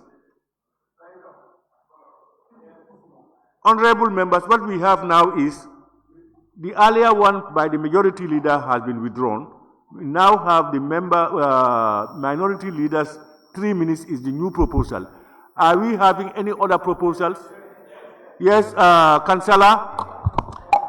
Yes, thank you, Honorable Speaker. I am suggesting for 7 minutes. 7 minutes. Yes, that's my suggestion. 7 minutes. All right. Who? Central Badibu, yes? Thank you very much. Honorable Speaker, not that everybody would like to talk. So we cannot take it at 3 minutes so that 40 people will speak. Members need to give time to talk on the document. So 5 minutes, I think that is okay. We use 5 minutes. Honorable, your suggestion is 5 minutes? Yes. I think Latrikunda, you wanted to say something. Thank you very much, Honorable Speaker, for giving me the floor. I also concur with Honorable Member for Central Body. We go for 5 minutes. Honorable Member for Lower Salem. Honorable 61-2. The member may, on a motion to make by the Assembly Business Committee, accordance with the standing orders, impose a limit in respect of debate on any particular motions or a bill by allotting a limit period of time for each debate, or by limiting the time during which members may speak in such debate by imposing both such limitations. Amendment 25. It should be only a member from ABC should move the time, not majority, not the minority.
Honorable Member for Lower Salem.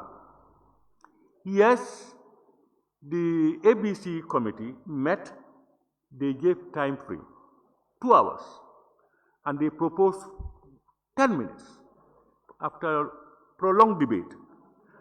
And we agreed to bring it here.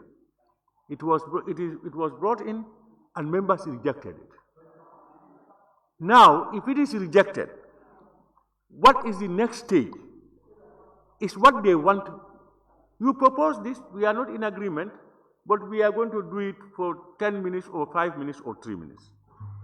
Now, if you remember, we had similar ones, where it was, you brought in for 1 hour, and then we made it here at 1.5 hours. So what we are saying now is, what the section he is quoting, that is 61(2), he says the assembly may, on a motion made by the Assembly Business Committee, in accordance with the standing order, impose a limit in respect of debate on any particular motion or bill by allotting a limited period of time for such debate, or by limiting the time during which members may speak in such a debate, or by imposing both such limitations. So you have done that. You have done it. You have looked at it, timed it, framed it, it came in here, they said no. What the ABC have done is to give the agenda a particular time, but not the members to allocate them time. And this orders is now telling you it's only the member from ABC can allocate time for any member to eat a particular minutes or time. But the agenda here that was drawn, the 2 hours, it was an agenda. But here now is giving you the members for them to speak a particular time or a period. It's only ABC member can do it, not majority and minority leader. Oh, that's where the differences of opinion come in interpretation. Now, after the ABC has made all its suggestions as to the time frame, it's all subject to plenary approval. Now, if plenary says no, we don't want it, and that is what we want. You want to tell me that that can only be done by the ABC? In the original timing of it, if it is not done at the ABC committee, it is here and they want it timed, it should be moved by the ABC. But if it is moved by the ABC and it is rejected, how can the ABC be qualified in order to come back on it? And here, when I read this, it says, the assembly may, on a motion. He said the assembly may, on a motion moved by the Assembly Business Committee, may, on the motion. So, honorable members,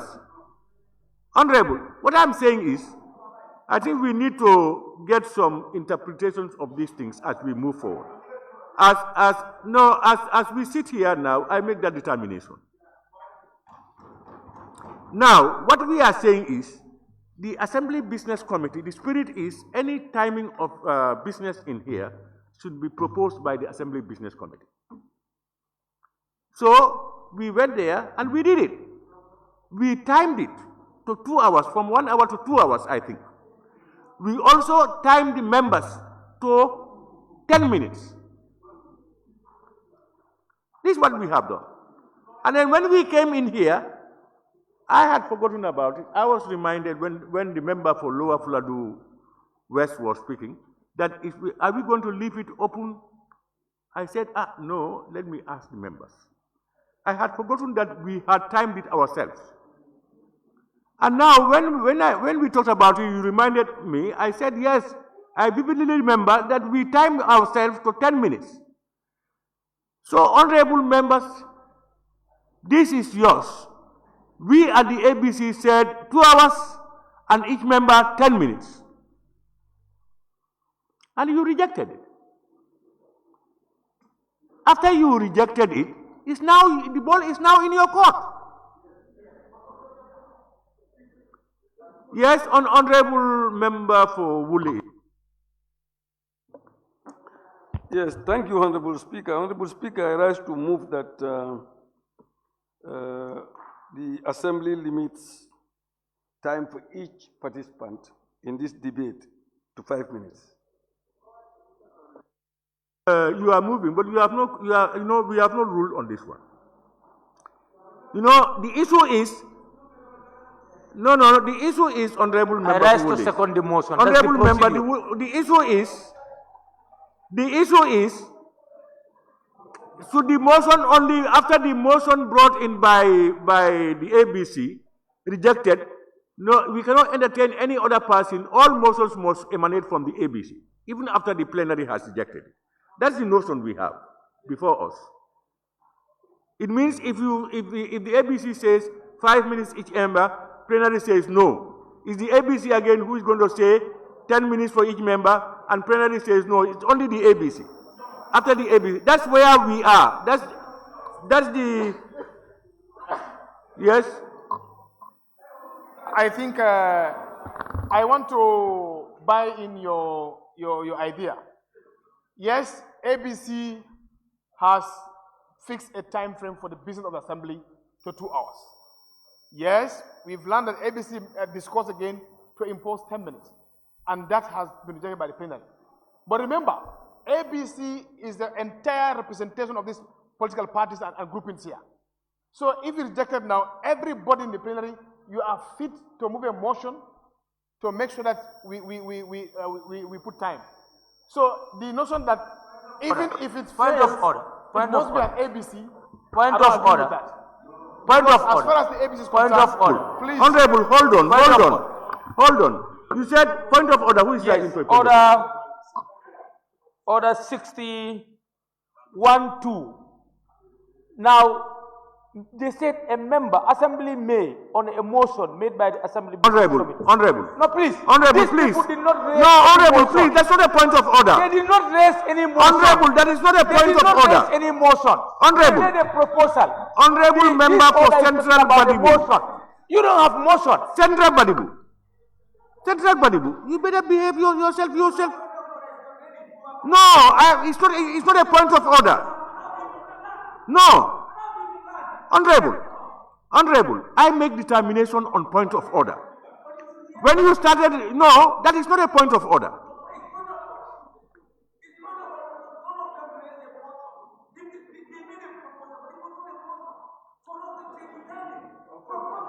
Honorable, that is not a point of order. What the honorable member was saying is that he believes that after the ABC has brought in their recommendations, if it is rejected, he believes that any member of the plenary can remove a motion for any time if it is accepted. How can you put a point of order quoting that section? I'm telling him that none of them, both minorities. That's not the issue. No, that's not the issue. What he is saying is not right. Honorable, It's not right. No, what I'm saying is that is the issue is not what you are saying. Honorable, please. Honorable, behave your honorable, please. Honorable, that is not a point of order. What the honorable member was saying is that if he believes that if ABC brings in recommendations and is rejected, any other member can move now. That's his belief. How can that be a point of order? Please.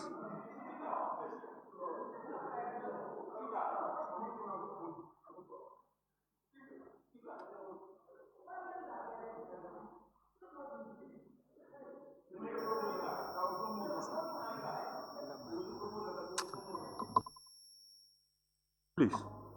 Honorable member for Central Badibu. Please, under my leadership over the plenary, we are all guided by these regulations.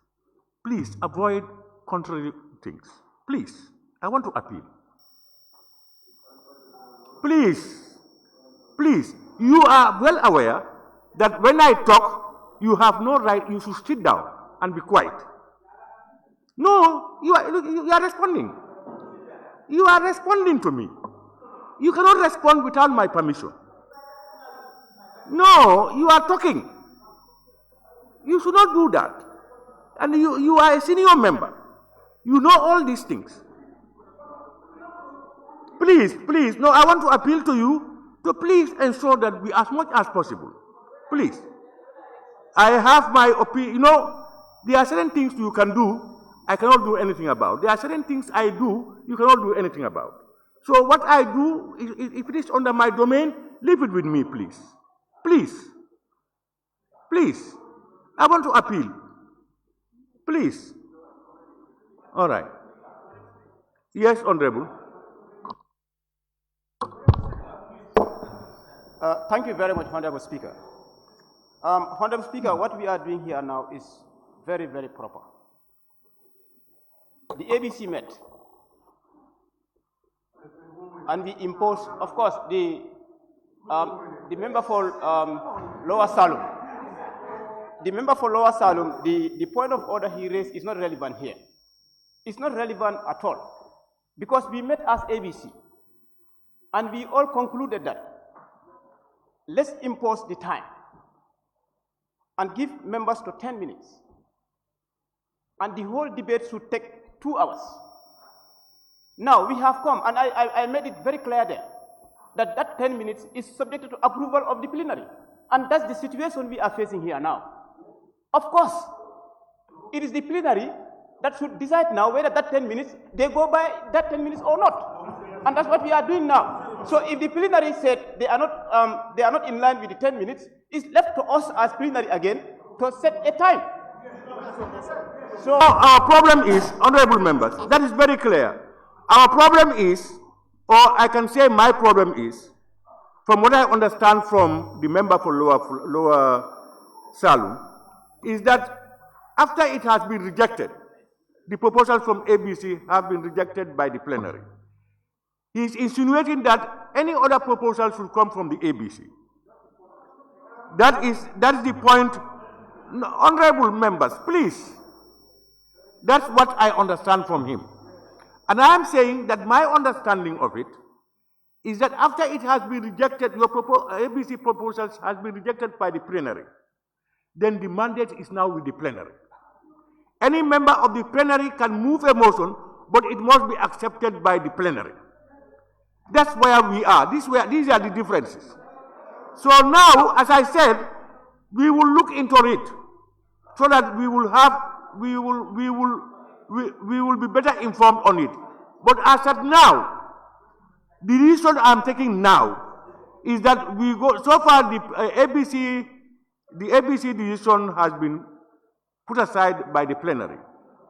Plenary members are making proposals. We go by that. Whichever of the proposals gets the upper hand, we have the time limit. Clarification. Sam, is it Sammy? Thank you very much, Honorable Speaker. Honorable Speaker, we are wasting much time on this. This House has the power. Any committee that comes with any recommendation, if it comes to the floor of the House, if they reject it, why should we go or disturb ourselves on it? We should not do that. We should not entertain anything.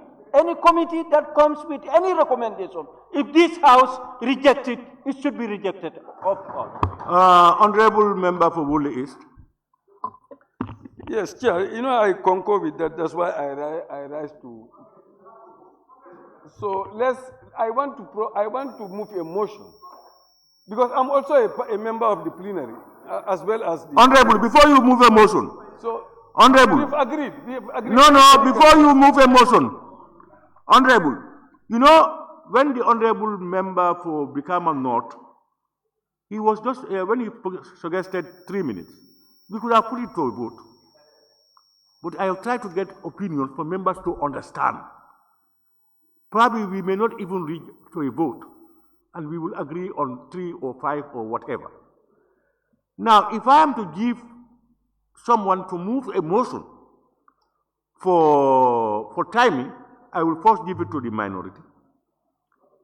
Because I've got his own, it is written, I noted it down. Somebody came out with 7, I noted it down, and somebody came out with 5. So members know all these things now. So this may be all proposals. If you think, if you are for 5 or 7, you don't vote for 3. If you are for 7, don't vote for 3 and 5. If you are for 5, don't vote for 7 and 3. Understand? But these are the 3. 3 minutes, 5 minutes, 7 minutes. Now, Honorable Minority, can you put up a motion for 3 minutes? Thank you very much, Honorable Speaker. Honorable Speaker, I rise to put a motion that the debate on the said report of the Joint Committee be 3 minutes to consider more members to participate in the debate. Honorable members, any seconder? Yes, Honorable Member for Jara Central. Thank you, Honorable Speaker. I rise to second the motion. Members, it has been moved and seconded that the debate be timed at 3 minutes for each member to allow more members to participate in the debate. Those in favor, please say aye. Those not in favor, please say no.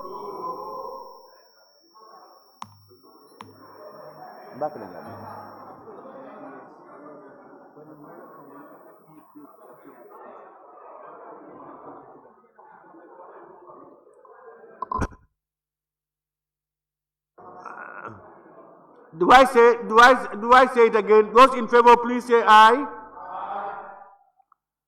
Those not in favor, please say no. I am trying not the loudness of the voice, but as many voices as I can hear. I want to believe that the ayes have it.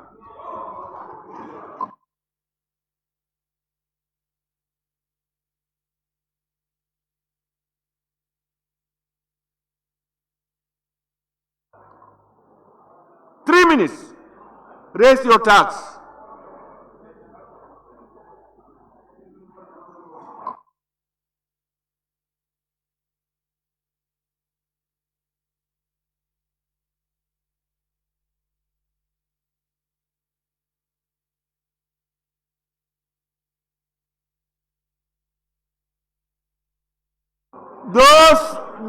Those against the motion, those against 3 minutes, raise your tax.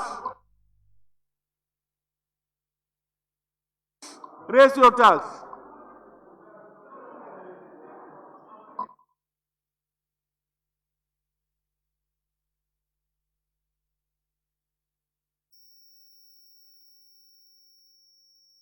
Honorable members, those abstaining, abstentions.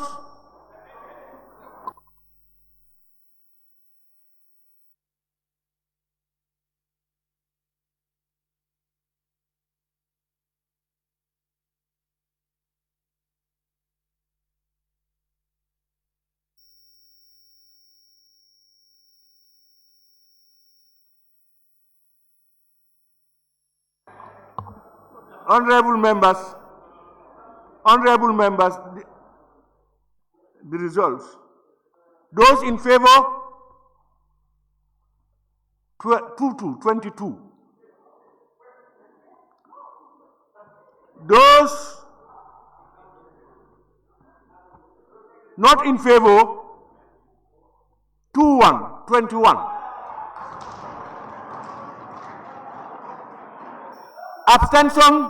Abstentions 3.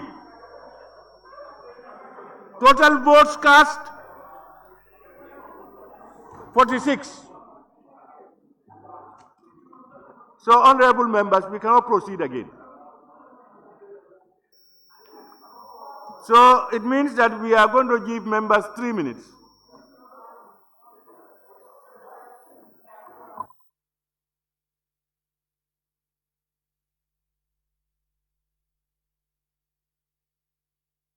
Honorable member for Lower Fuladu West. Thank you very much. Tell your deputy to come. Thank you very much, Honorable Speaker. Well, a committee was set.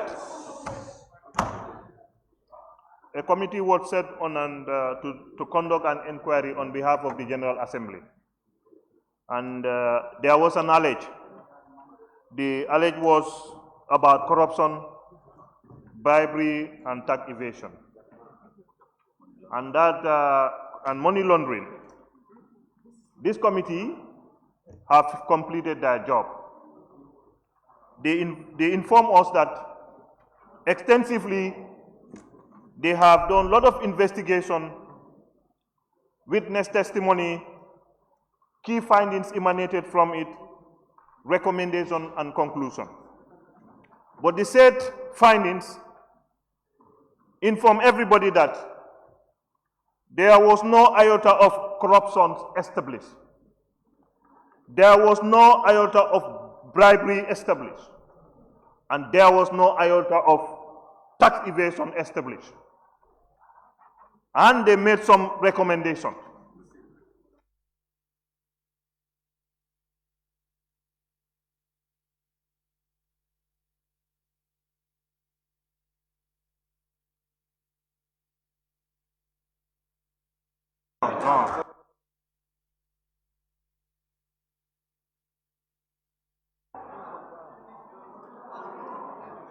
I now invite the honorable member for Talending.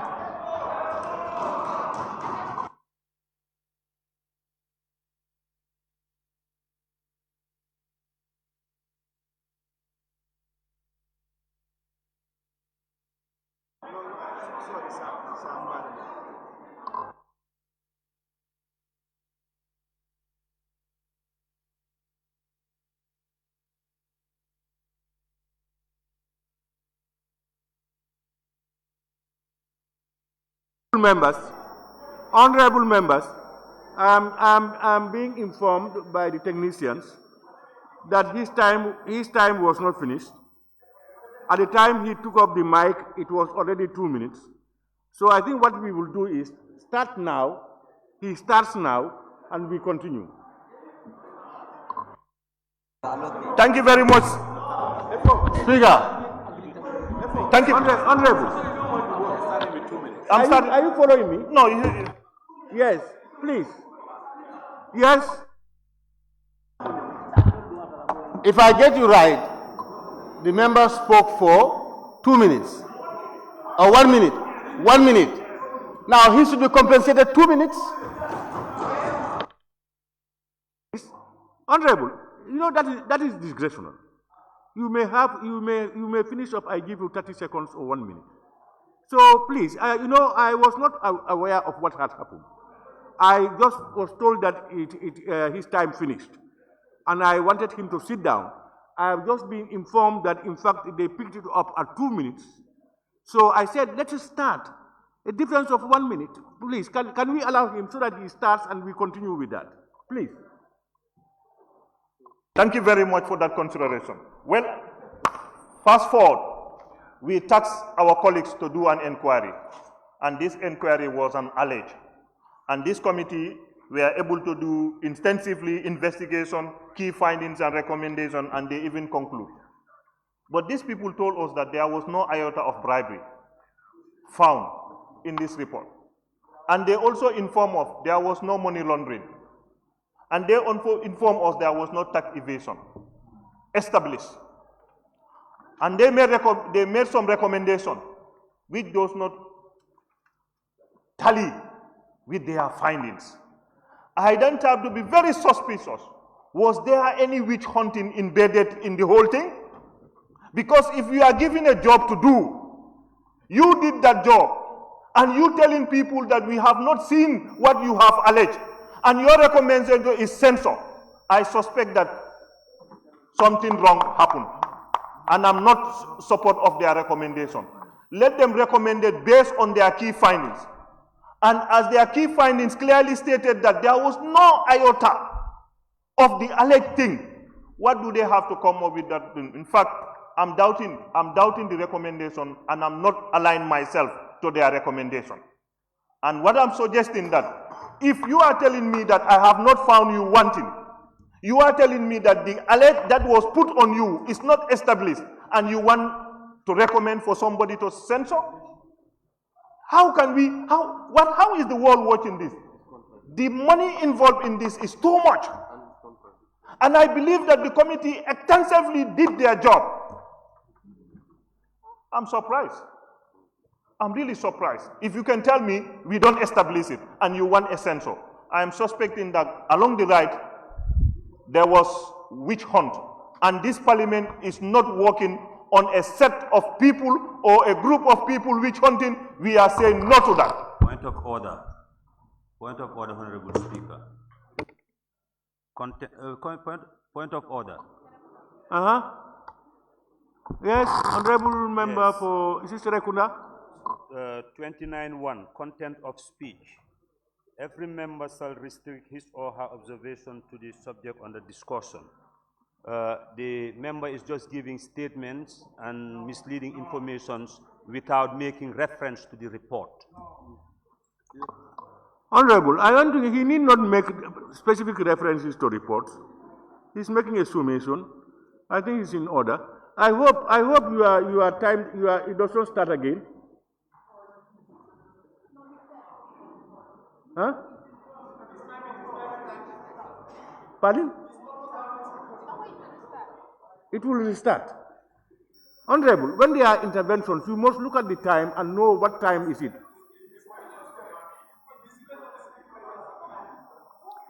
But at the time of interception, how many minutes had gone? Huh? How many seconds? 40 seconds. So, Honorable Member, you have 40 seconds. Thank you very much. Just to inform my colleague that I'm having a summary. And in this summary, at the conclusion remark, they have established that there was no establishment of the thing that is mentioned. So if the member is saying that I'm not referencing, I don't know. And even you can look on the day of the laying of the report, the committee clearly informed us that there was no tax evasion established. There was no corruption practice established. And this is here. Now, I don't know what kind of reference that you want me to tell. Anyway, my concluding remark is to say, once those facts are not established in this report, I am not a party to a censor. And I'm urging them to go back and redo their recommendation. Thank you very much. Yeah, thank you very much, Honorable Member for Lower Fladu West. Honorable, there's table office. Make sure that when somebody is speaking and he's interrupted, you know the time he has taken to that level. So that when I rule on that, he will pick up from that time to the end of the 3 minutes. Please. I now invite the Honorable Member for Talinding Kunyang. Thank you very much, Honorable Speaker. Honorable Speaker, the National Assembly of the Gambia should do more if we want to fight against corruption. Oftentimes, we send committees to investigate, but then we defeat the purpose when it comes to laying the papers. Now, you sent a committee to investigate. They investigated for three good months. 1 year. That's not enough. They come, you extended it, and they bring a bulk document. You said to discuss that issue 3 minutes, every member 3 minutes. Are we fair? This is a great disservice to the people. If we are serious about fighting corruption, this is the moment we should show to Gambians that the National Assembly of the Gambia is ready to fight corruption. Definitely. Honorable Speaker, you know, it is true. The committee said they did not find any money laundering. It is true. They said they did not find any malpractice, corrupt activities. It is true. But then when you look at the findings tells you it's contrary to what the conclusions are. The member is trying to use the conclusion to dismiss the good work the committee has done. Yes, it might have fallen short of certain expectations, but they did a great job. And it has revealed the malpractices, corrupt practices that are happening in institutions. Look at the police, for instance. The IGP, former IGP, has the audacity to tell the commission, the investigation, that he has no idea, no information of the FIU report. But the findings said Contrary to what he claimed to the committee, the findings saying that he misinformed the committee. Now, you have seen the investigation went to some extent, and it has been halted. Why was the instruction given that the investigation should be halted? Who gave the instruction? Why must it be halted? We have seen companies that are registered that have not met the criteria operating oil in this country. Sub-accounts created. And you are saying there's no corrupt activity? You think the minister can call the IG to inform him that we have an international trader and they have the interest? Is this time running fast or what? So for me, let me go to even the resolutions speak such. So I think that there must be a timeline when it comes to resolutions. The censor, the National Assembly should say when should the National Assembly start this censor. There must be a timeline. The legal practitioner who was identified to be reprimanded by the legal counsel, it should start with the National Assembly. He's an expert here. These are some of the issues. 3 minutes, how can you talk about this?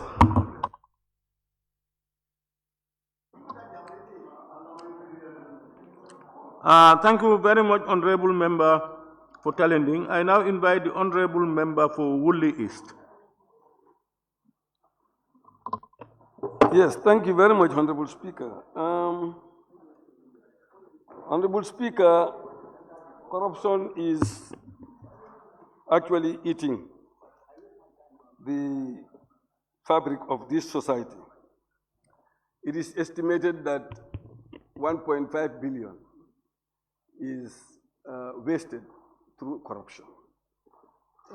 And what this report is saying is that it is full of anomalies. And anomalies include mismanagement, it includes favoritism, it includes all those things. So, as far as I'm concerned, Honorable Speaker, for example, when you say 2023 returns remain outstanding, as at the time of the committee's inquiry. None of the companies filed the required tax returns or make payment of any tax in accordance with the Income and Value Added Tax Act 2012 and other relevant legislation. Cree Energy is registered in the Gambia, but Apogee FZE is not. The government should consider immediately establishing a national petroleum testing. Honorable Speaker, we require a testing laboratory because people bring oil into the country which is not tested, and this is destroying all the engines of the Gambian people. So we need that testing engine. Amend the petroleum licensing regulations to impose minimum capital, etc., etc. Honorable Speaker, we've also seen favoritism.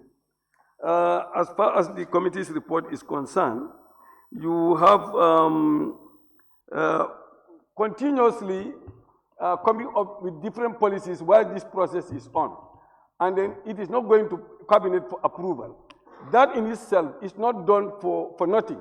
There is usually what they call brown paper going under the table for those type of reasons. So we need to, what the committee is saying, it needs to be properly investigated. Why they are coming up with policies on the sideline, and then it is not approved by cabinet. Honorable Speaker, I believe that what the committee is saying here, for example, they are saying I think we should say at the approval of the committee, because they are giving a time frame for when they lay their report. But I think today, when we approve it, the counting should start today. Honorable Speaker, also, I want to say that if you come to, I believe that the area that is dealing with OMC before effecting any policy change is not thoroughly inquired into, because like I said, no sudden policies will come on a continuous basis without any reason.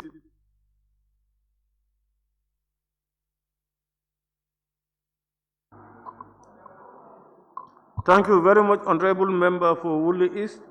I now invite the Honorable Member for Latrikunda Sabiji. Thank you very much, Honorable Speaker, and I thank the FPAC Committee and the PEC for this recommendation. The only thing I am not very comfortable about the recommendation is where they mischaracterize the role and responsibility of a company secretary and a company lawyer during board meetings and during company meetings.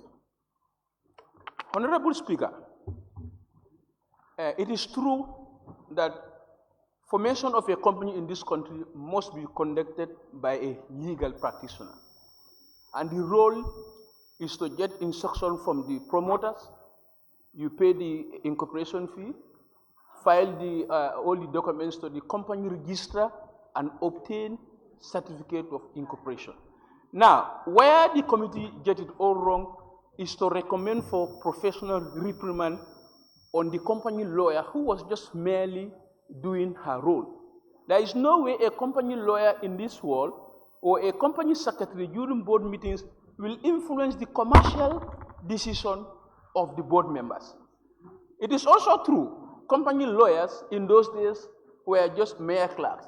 It developed to be organ of a company, and now it is in such a way that they can work with the company directors, but there is no way a company secretary can influence the decision of board of directors, or a company can influence the decision of the board during board meetings. And the committee, their recommendation against the company secretary is unjustified, legally and factually incorrect. It is also unwarranted for. If they have further consulted during their committee proceedings, they would have been advised that a company secretary, a company lawyer, to reprimand her for what? Because if you look at the recommendation, is that the company law could have influenced the board decision. There is no way a company secretary can influence board decision. So when I saw that recommendation, I feel like it is absolutely wrong. It is unjustified. It is wrong. There is no way in this world a company secretary can influence the board decision.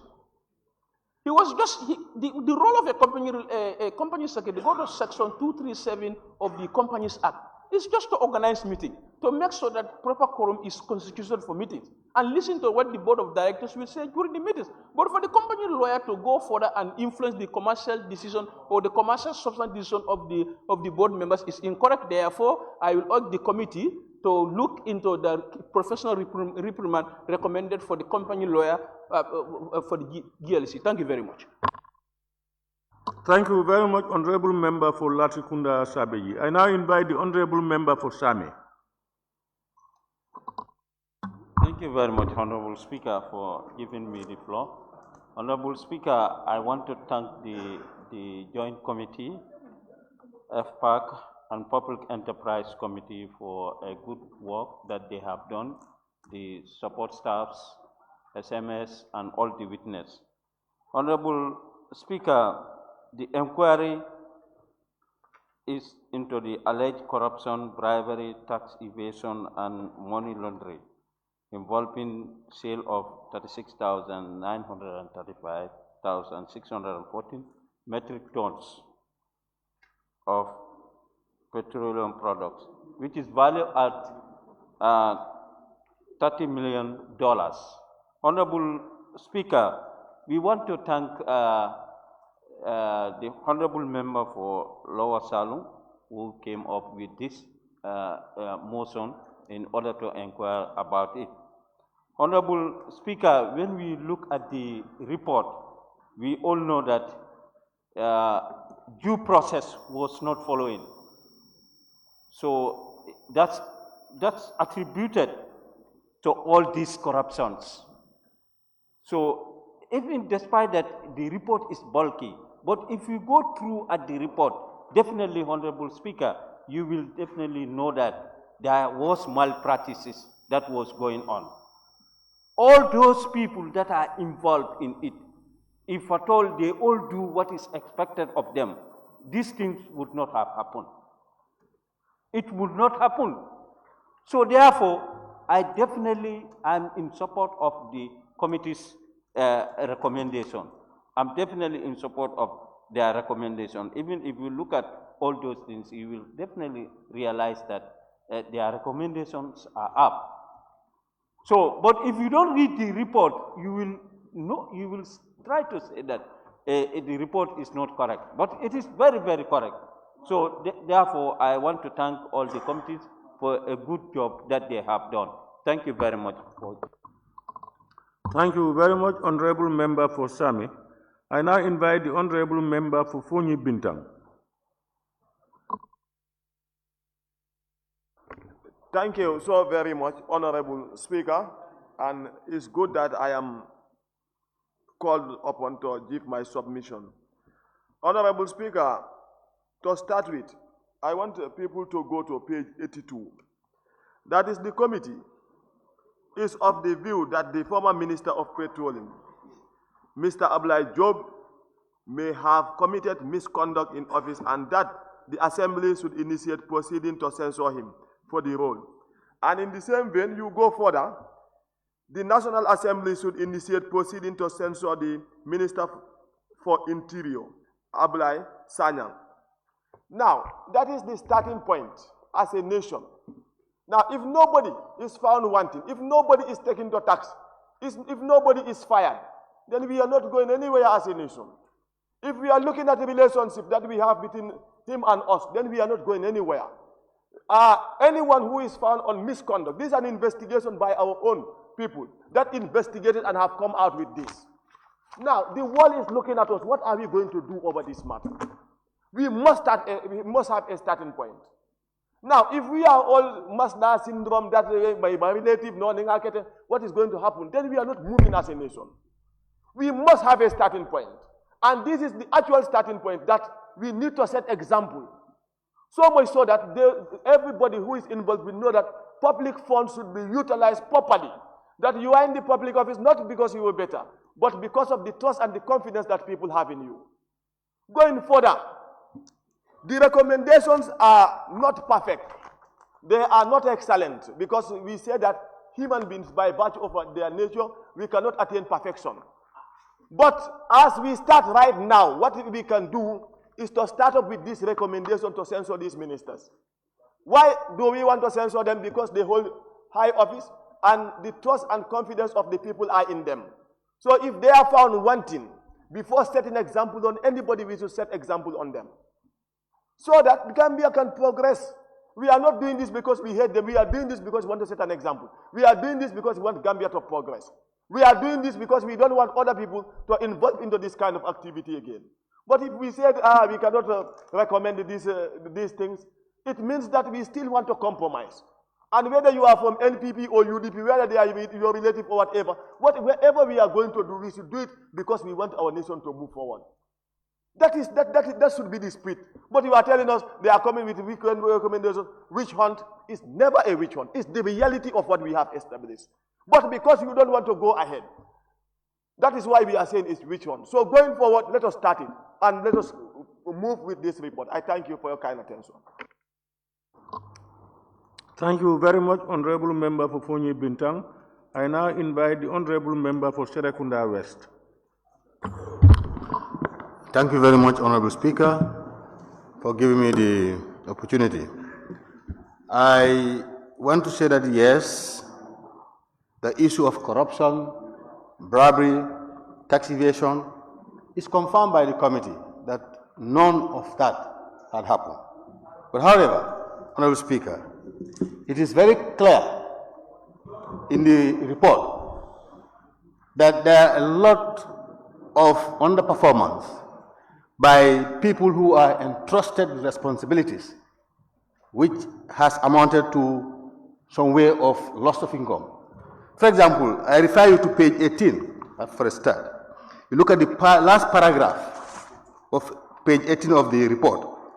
The committee observed that, if I may read, the said policy reference, MOP, blah, blah, blah, was never produced to the committee for inspection and verification. Thus, the committee finds and holds the said policy to be fictitious.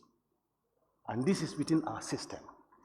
In the same reports also, if you look at the issue of the $600,000 kickback, on page 17, you will discover that paragraph 10, I guess, if your permission, if I can read, the investigation into the matter has raised some red flags, as alluded to by the witness. He highlighted that the relationship between Apogee FZC, Grid Energy, and other companies was not existent prior to the event, and noting that these companies might be used as a front to conduct money laundering. That is also concerned. But to make a reference to the actual $600,000 is on page 15, paragraph 32. When asked about the alleged, what they knew about the person alleged to have been receiving this $600,000 kickback, Honorable Speaker, on a monthly basis, the witness stated that according to their informant, the person was helping Apogee. So it was confirmed that this $600,000 was being given out by this particular witness, and it was there. It was given to them just because he or she was helping. That, for me, is bribery. Honorable Speaker, you run through the issue, the document again. You go to page 20, paragraph 43. The IGP confirmed he was not formally briefed by his team on this matter.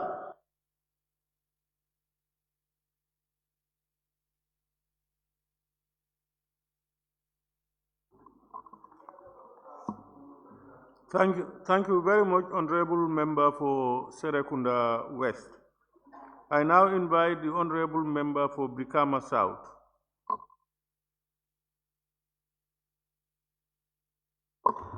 Thank you very much, Honorable Speaker.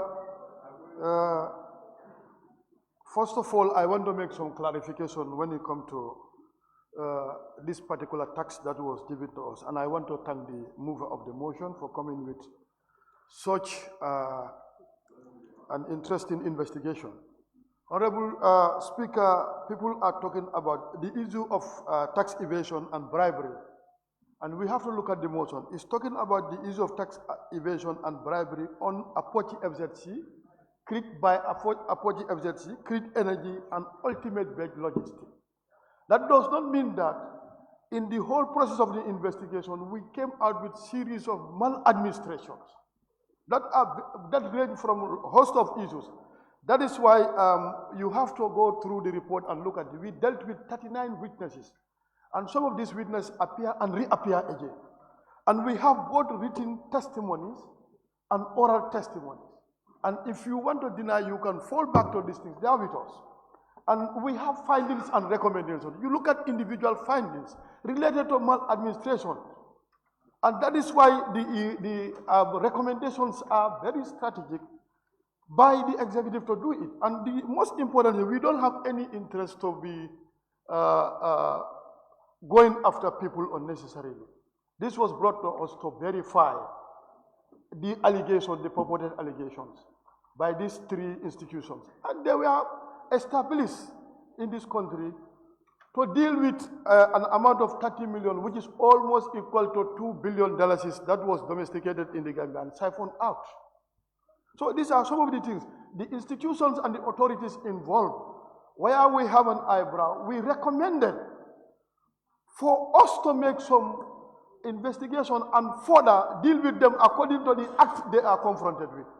So this is extremely important, and that's what is it. If you go through this thing, you know a lot of interesting things has happened out of these 39 witnesses. So we are not witch hunting anybody, and we have no interest of witch hunting any other institutions here. What we are doing is only to verify, and what we have gotten, and that's what we are reporting, is left with the plenary to adopt this report. After adopting it, from there the issue of censorship and other things can come. But you cannot put the cart before the horse. It must be adopted by this plenary for us to go further to see whatever we recommended, whether it's true. There is going to be further verified by the executive and other competent authorities that are captured in the report. But it's not anybody's interest to come and witch hunt anybody. And I want to thank the team when I talk about the membership and the type of technicians we have from both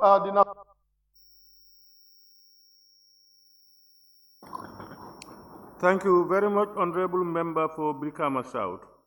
I now invite the Honorable Member for Nyanija.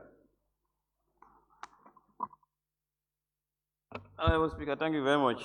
And then I just also want to thank the Joint Committee for a good job, because it has taken them a while before they even produce this report. I know there is a lot of effort that they have definitely put into this. So basically, Honorable Speaker, what we are looking at, for me, I was trying to look at the motion tabled by the Honorable Member for Lower Salum, and of course go to the conclusion and look at issues as highlighted. But, Honorable Speaker, the conclusion reads, with your permission, the Joint Committee, having conducted an exhaustive inquiry pursuant to its mandate, finds that the matters under investigation, that is alleged bribery, allegation of bribery, money laundering, tax evasion, and so on, could not be established. And definitely that was the purpose of the motion. So basically they have went further to find out that maybe there are some serious revelations with regards to governance and regulatory issues. We have to understand one thing. This is a National Assembly. And we have other arms of government, the executive and of course the judiciary and so on. As far as I know, this body its sole mandate is for lawmaking. With issues of policy, government policies and government program is the responsibility of the executives. And we have to make a distinction between these two. We are not here to direct government, go and make this policy, or whether this policy is good or bad. Whereas the policy is in contradiction to existing law that we pass here, that's where our mandate comes.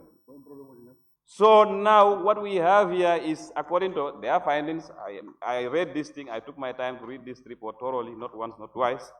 And honestly, Honorable Speaker, what I find out that if we happen to pass these resolutions, especially some of them, honestly, with all honesty, we are trying to put ourselves into the mandate of the executive. That is the honest truth. That is my honest opinion, and that is my honest seeing. Because you see, you cannot tell the executive this is how you should pass policy. It must be approved in cabinet order. Do you know how the executive pass their policies?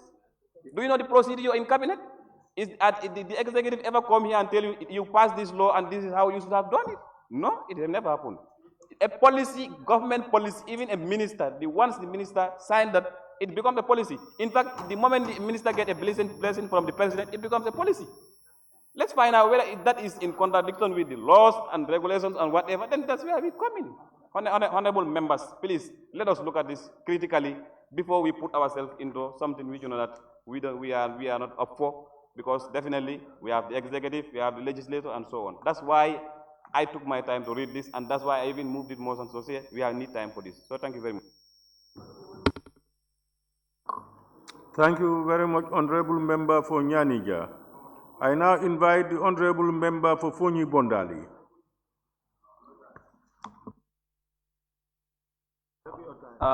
Thank you, Honorable Speaker, for giving me the floor. Thank you. Honorable Speaker,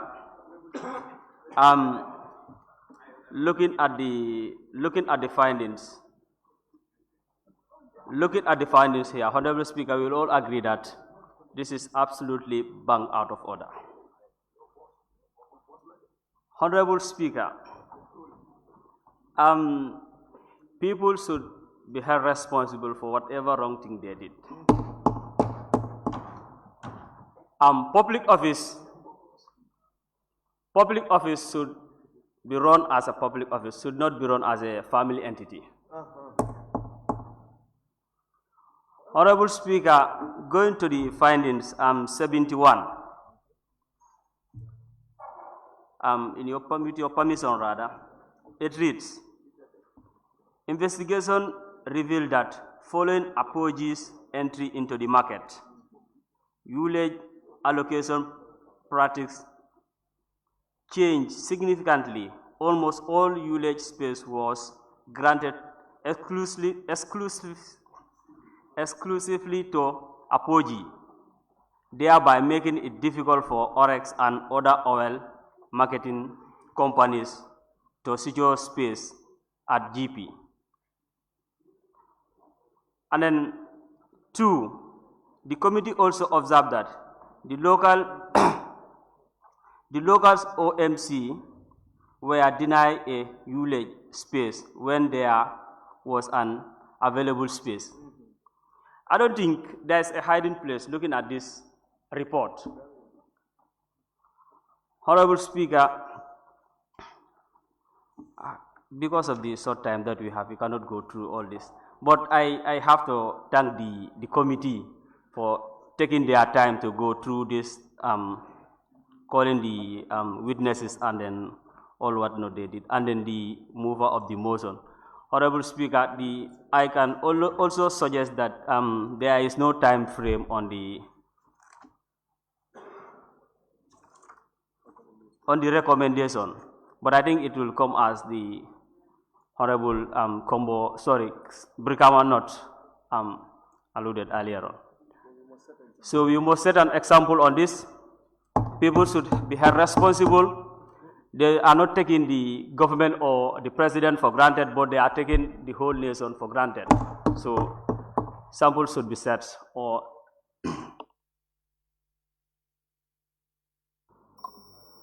thank you very much. Honorable Member for Fonyi Bondali. I now invite the Honorable Member for Kiang West. Honorable Speaker, it is true that people in this country who are directly involved in corruption, they love it.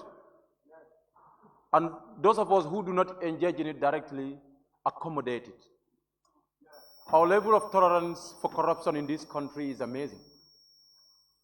Honorable Speaker, honorable members, we have 110 pages note given to you. You have conclusion that comes on the 1 page. We have at every witness in this document, there is a witness testimony, finding, and recommendation attached to it. You cannot talk on a recommendation without looking at testimony and a finding. That shows your level of your inability to look at a document or to analyze an investigation. That reveals that, Honorable Speaker, just look at on the Gambia Police Force. If you go to page 46 rather, on the findings, an Inspector General of Police, when the police testified before the committee, testified that they were asked to halt the investigation. An investigation that involves about 2 billion Gambian dollars. Who would ask them to halt that investigation? If not the highest authority in the police. And who could that be? The former IGP, who is currently the Interior Minister. Honorable Speaker, the witness who has been arrested by the police for questioning has been released without taking any of his documents, and he fled this country. An investigation that involves more than 1 billion Gambian dollars.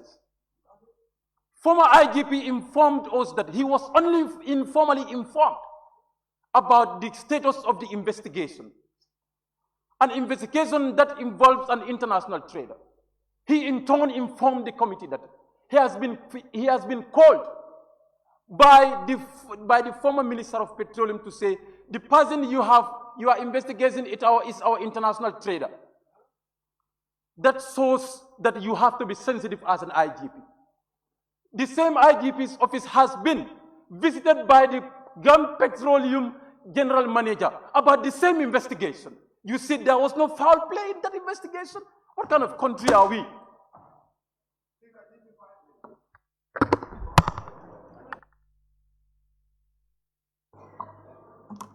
Thank you very much, Honorable Member for Kiang West. I now invite the Honorable Member for Sabak Sanjal. Thank you very much, Honorable Speaker. Honorable Speaker, the committee based on a resolution passed by the National Assembly, we are mandated to do an investigation on an alleged fraud, bribery, money laundering, and tax evasion. But upon their investigation, and according to the conclusion that they have presented before me today, they are telling me that, Honorable Sise, we have not seen bribery, we have not seen money laundering, we have not seen tax evasion. That is the committee speaking before me. I am Al-Hajj, I'm from Mecca. I cannot speak and lie here. This is what they are telling me. They said that they have not seen bribery, they have not seen money laundering, and they have not also seen tax evasion. That is the committee speaking to me. And whatever decision I should take before the National Assembly, I took the Holy Quran and swear that it should not be influenced by anybody, but by consent and by the will of God. We have to believe in Allah and speak the truth.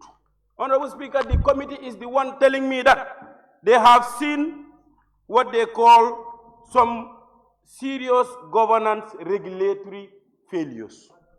That there are failures in governance regulatory procedures or whatsoever you may call it, which is definitely not okay, to be honest. But this is to the mandate of the executive, and it is the responsibility of the executive to make sure that they put those who must have done some regulatory failures, they put them into tax to make sure that they do what is right. The committee is also telling me that more findings needs to be done. So whatever facts they are presenting to me and whatever decision that I am making here should be based on fact. It should not be based on presumption. It should be based on clear facts beyond all reasonable doubts before I make a decision on this. So I want the committee to clear my mind on the issue tabled by the Honorable Member for Lower Salum. Was there any bribery? Was there any money laundering or tax evasion before I make a decision before the National Assembly? Because I don't want to make sure that I do something or take a decision which is wrong. Whatever decision I am making here should be guided by the principles that I believe, which is the principles of Islam. Thank you so much, Honorable Speaker. Thank you very much, Honorable Member for Sabak Sanjal. I now invite the Honorable Member for Central Badibu. Thank you. Straight to the document. The report has revealed a lot of administrative lapses, a lot of corruption in the system, abuse of authority. This is what has been revealed by the report. Whether it's in the recommendation or in the conclusion, it's not there. The report has spoken for itself. And I believe the committee, now if you look at the recommendation, they have taxed our institutions, the Attorney General, Minister of Justice, the police to further work on this corruption, that the alleged corruption, even if they cannot establish it during the inquiries, but they have suspected numerous corrupt practices. For example, 2871, the committee asked whether the GM was aware of the 36,953 metric tons of petroleum products that were marketed in the Gambia. The GM responded in affirmative. What does that mean? Yes, it happened. How did it happen? So these are clear things that shows that, there are a lot of, go to page 17. The investigation into the matter has raised some red flags. As alluded by the witness, he highlighted that the relationship between Apogee FC, Creed Energy Limited was not existing prior to the event. Sales of petroleum product, noting that these companies might be used as front to conduct money laundering in the country. This is supported by the subsequency of the registration of these two companies and arrival of Apogee FZ. So we are telling us that there was no laundering. All these things is manifested in the report, and the IGP in fact confirmed what happened there. So our institutions have lapses. We need to work on that.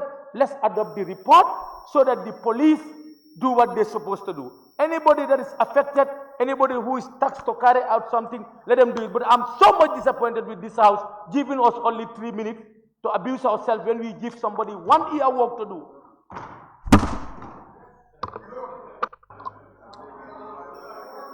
Thank you very much, Honorable Member for Central Badibu. I now invite the Honorable Member for Busumbala. Thank you very much, Honorable Speaker. I thank the committee for presenting this report before us. Honorable Speaker, I will start my intervention, if you may permit me, to read this conclusion in their conclusion. However, the inquiry revealed serious governance and regulatory failures, pervasive non-compliance with financial, tax, and corporate laws, and troubling disregard for due process by both public institutions and private entities involved. Now, if the committee is telling us there is no tax evasion, and the established entities or companies in operational are not in compliance with tax and financial issues, and once you are not in compliance with this, of course, you may be in a breach of tax evasion. So let the committee be very careful the way they draw us to a conclusion. You cannot tell me that that particular company is in breach with financial and tax evasion, and now you are telling us that he cannot be fined liable for tax evasion. You know? So let us take that point very seriously. And okay, in another development, if you look at page 42, where there are so many irregularities done by the Gambia Police Force, I believe the police have a competence to investigate any case in this country. A mere fact that they give this disregard to rules and procedures, that is something to be determined by this committee. They should have established who and who involved in trying to make sure that the international trade evade criminal responsibility in this country. If the IG said he is not formally briefed, I'm saying that will doubt me. As a police officer, once you are in a uniform, any information that reach in your table is duly communicated as a formal information to you for you to act. The police who were involved in this transaction, I can say the whole transaction is about a scheme of conspiracy to the advantage of making sure that, you know, someone evade criminal responsibility in this country. So we should look at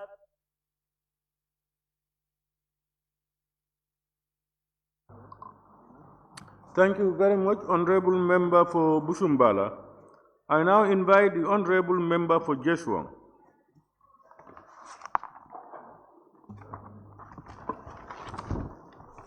Thank you very much, Honorable Speaker. Honorable Speaker, coming to the report, which I'm a committee member, you investigate, you are given a responsibility to investigate. The key witnesses were nowhere to be seen. Investigations were put to a halt. Where can we have the property that we need from that investigation? Number two, when you read the conclusion, don't only read the first paragraph and stop there. Go further down and know what we are referring to. Yes, you tasked us to do A, B, C, and D. But by doing so, Fatou Njai and Ibrahim Njai were nowhere to be seen, and they were the key witness to this problem. Then we refer for further investigation. You were saying we were witch hunting? When this committee was both, camps were there, being the minority and majority camps, when people were not even serious with this committee to attend meetings, and we don't have time for this committee, you want to sit here and start drumming, dancing? It's not fair to us. There was nobody who was doing any witch hunting here. We were given a task to do, We are trying to do that task to the fullest with utmost responsibility. We are responsible people, both home and here. We don't come here to be bribed or we don't come here to be seen as foolish people. If you have interest in this, you have been seated and start from zero to where it ended. We spent 1 year on this. We have no time for our families. We are here till late at night. You tell us they are doing witch hunting. Who are you witch hunting? Who what purpose? What interest do we have on them? We are all working for one common goal. The interest of this country is Gambia. We want to see Gambia forward. Let's stop trying to be foolish to each other. If you are interested in a report, come and sit from A to Z and know what you want to do. But you cannot come and remote control people. It's not fair. Go and remote control your own people in the house, but not people like Steve Star. I'm a responsible person, come from a responsible family, and I know A and B, and I know what is right and what is wrong. Please, let's be honest with ourselves. We were called here one day and started here, giving the Quran to swear on the Quran. When I die, I'll be alone in my grave. Nobody will be there with me. Even my father cannot guarantee me dinner tomorrow. Then nobody cannot stand there to tell me this is what you should see or this is what you should do. Let's be honest with ourselves. This report is very correct and very fair. We have findings. We have everything on this report. People came and give their testimony. Based on their testimony, we are giving out results on this. You say we are which one thing? Let's be honest with ourselves. Why? Thank you, Honorable Member for Jeswang. I now invite the Honorable Member for Janjambure.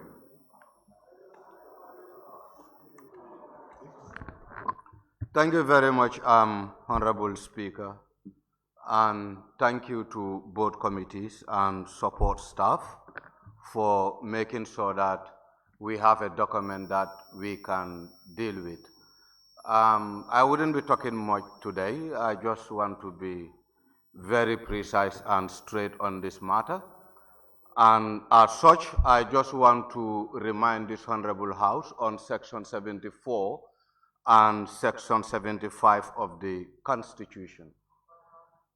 What I am seeing here is we are telling one another that ministers are not accountable to this Honorable House. And I think that is a way of misinforming this National Assembly.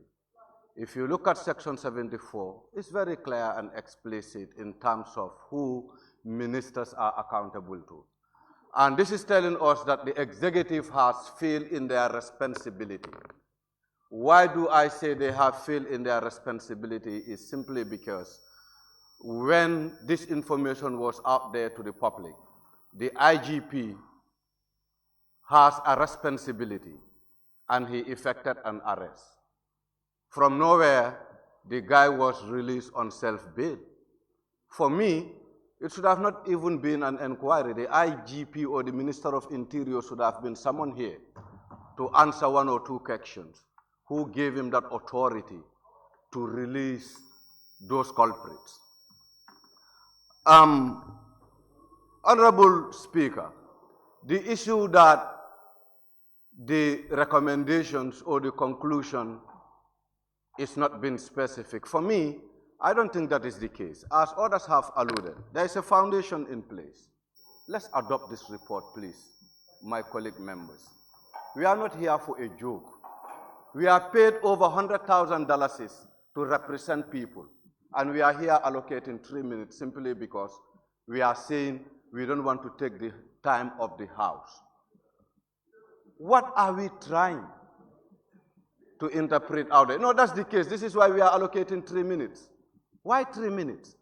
Let's allocate sufficient time for issues that are complex. Let's allow members to debate on issues that are critical. Let's allow members to clear their minds. There should be no restriction if really we are serious about fighting corruption. And I think corruption is really consuming this country. And it is only this House that can regularize and actually put this country in a proper footing. On that note, I beg to take my seat. Thank you very much, Honorable Member for Janjambure. I now invite the Honorable Member for Fonyi Kansala.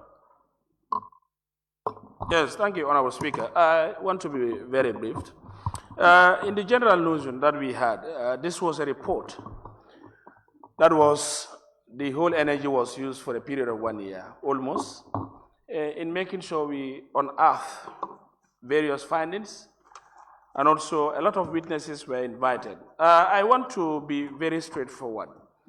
I had members reading the part report saying no bribery found, no tax evasion found, no this found, no this found. This is a report. If you go through this report, it will be able to help you members to understand the whole genesis, what we are looking at, what we want to find, what we want to unearth, and we've tried in making sure it is here. Now, the secondary part that we want to push is, we are not investigators. We are not financial experts. We are now saying, give a chance. Report, move onto the police and make them let them investigate. And now whoever is found, the law will deal. If you are not found, you are clean. This is what we are asking. Members get to understand this. It is not about hunting me. Even if my name is mentioned, you're saying that, let it go to the police level. Let them investigate. Ask me, put me question. You know what salient part we heard? It was very shocking. And it left us dumb as committee members. That the former IGP was invited. Interpol commissioner was also invited. We push and ask, who had heralded you to make sure this investigation was halted? He mentioned the name. We put it to the IGP, former, and he said he wants this to sit down here, this other person sit down here, and they ask questions. We told him that we are not asking for that. What we are asking now, this is the report. We want to send it to them. Call those, investigate, and unearth. If it is true, they deal with it. If it is not, they are free. This is what we are asking members. But when you deny this, you are denying our work of 1 year. We are not alleging anybody. We are not putting anybody at the face. We are now saying that the police do your work. Ask, put through, go through test trials. If they are free, they are free. If they are not, then the law will do its course. So on that note, I think if we really understand, don't take a chunk of the report and say, no tax evasion, no bribe. We are not asking that. Investigation. Send it to the competent to do the job. This is what we are asking. And I believe so, I think we understand this. On that note, I think our eyes, ears are open. Let's give it a chance. And the law will do its course. If you are free, you are free. If not, then you face it. Thank you. Thank you, Honorable Member for Fonyi Kansala. I now invite the Honorable Member for Lower Badibu. Thank you very much, Honorable Speaker. Honorable Speaker, I only want to appeal to this August Assembly for us to allow the report to go through so that at least we can know what has transpired in this whole saga. It seems as, Honorable Speaker, some of the members are just trying to confine themselves to the issue of there is no bribery, no tax evasion, no money laundering. But if you go through this book, especially the findings, there are a lot of lapses here, which can, of course, raise a suspicion that there were foul plays in the whole saga. Honorable Speaker, the fact that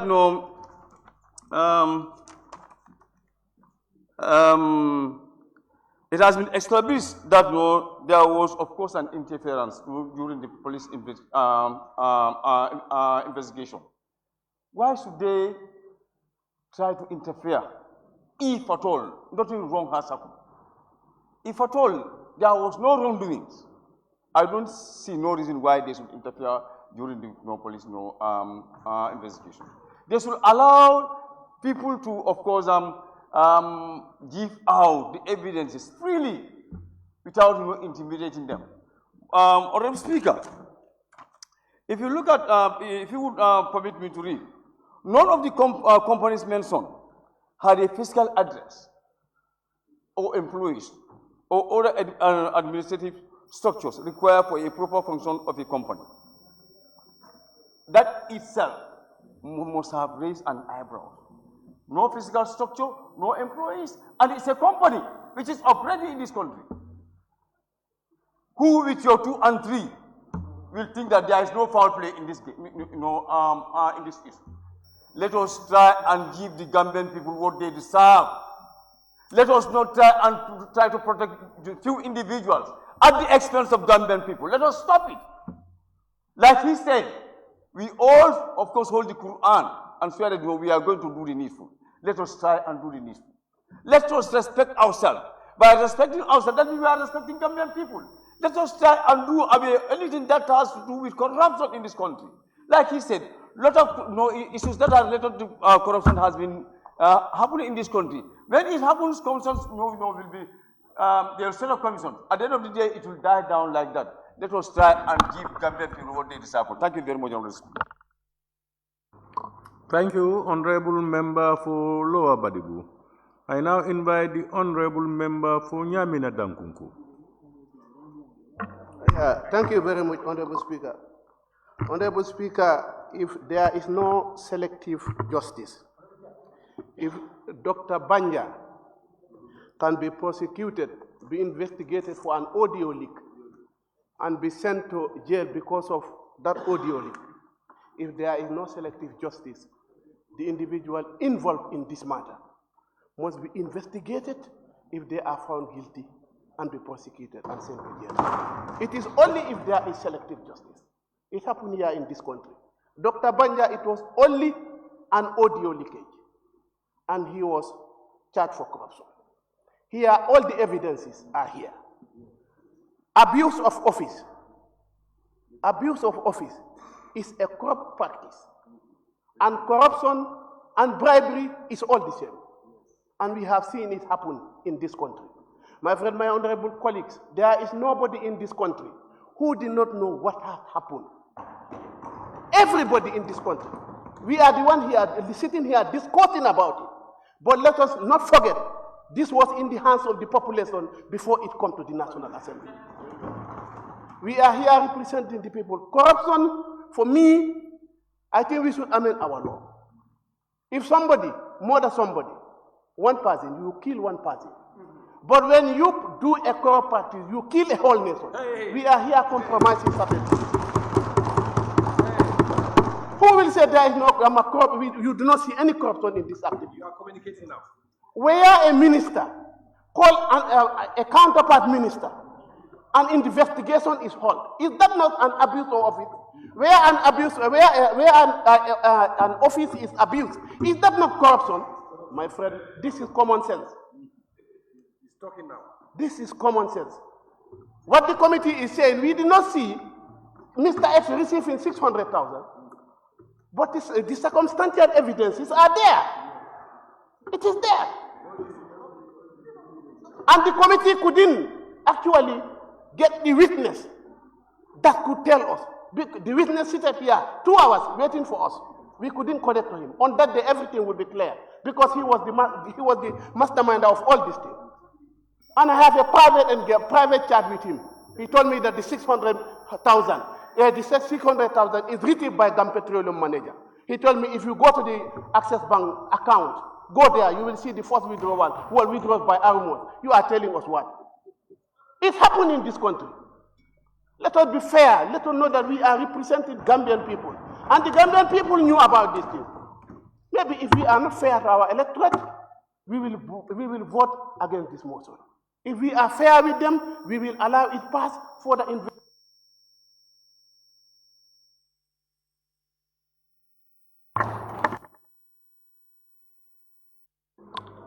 Thank you very much, Honorable Member for Nyamina Dankunku.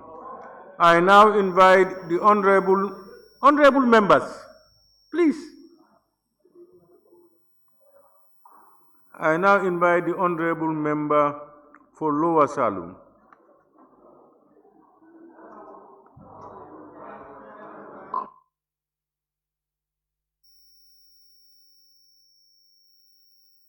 Honorable Speaker, I must register this. We are in a failed nation, Honorable Speaker. Honorable Speaker, I said we are in a failed nation. If honorable members of parliament are denying the facts of inquiry and try to defend this report, means we are in a problem in this country. Honorable Speaker, a layman outside will know what has happened. I just give a brief of this 30 million, but it was 61,000 metric tons that was trade in this country. The document is here with me. Over $4 billion was trade here. I investigate this within 3 months. I do go to court.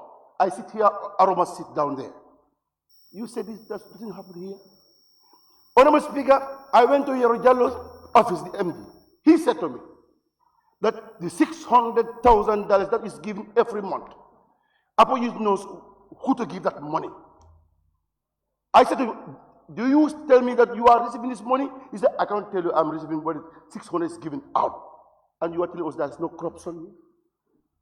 Monies were given to the police that you can authenticate that money is given because it was handed over physically. It's not in the record.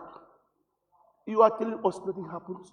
The policy was made out of tailor-made because somebody was on the decks. Because any policy has to pass through a process. And it has never, that policy dictate the trading of this platinum saga. And you are telling us nothing happened here. And remember, the members in this committee, you are paid for a tax. Every citizen you are paid, do a justice to this document. No member of you, of this committee, should against this. And we are working. Governments are working. The members of this committee, we are working on you. In fact, you make a signature that you have approved this document. We are working you. And, Honorable Speaker, we must thank our staffs. They have done a great job. From morning to 12 o'clock in the midnight, they spend their whole time. Weekends, they don't have time for their families, Honorable Speaker. And members of parliament, you just want to defend your own ministers? That will not happen in this country. Honorable Speaker, if Dr. Banja is prosecuted because of an audio of corruption, you have seen malpractice in this document. Only one page, the conclusion. You are now trying to not to get this document. We have known what you want since the referral of this, because you want to reject it. The majority come. We are working.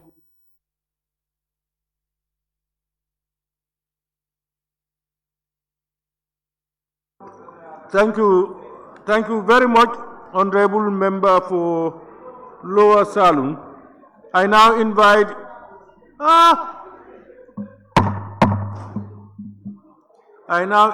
the Honorable Member for Kantora and Majority Leader.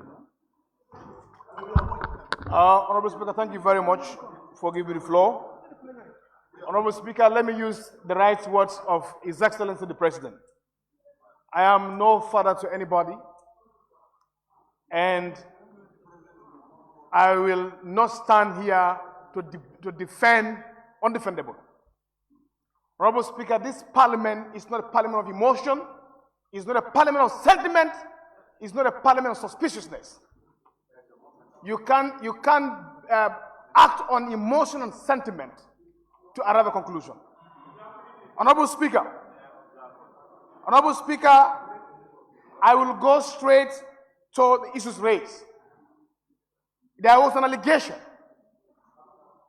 that the committee recommended that the following investigation to report to the National Assembly, to the Attorney General and Minister of Justice, should initiate a criminal proceeding against all persons found. You cannot initiate a criminal proceeding if there are no conclusive evidence before the AG. It's a non-starter. There is no conclusive evidence before the AG to do that.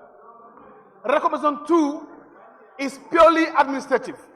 Recommendation 3 is purely administrative, and recommendation 4 is purely administrative. Honorable Speaker, we all rise above partisan politics, but we will not nurture, we will not encourage corruption in this country.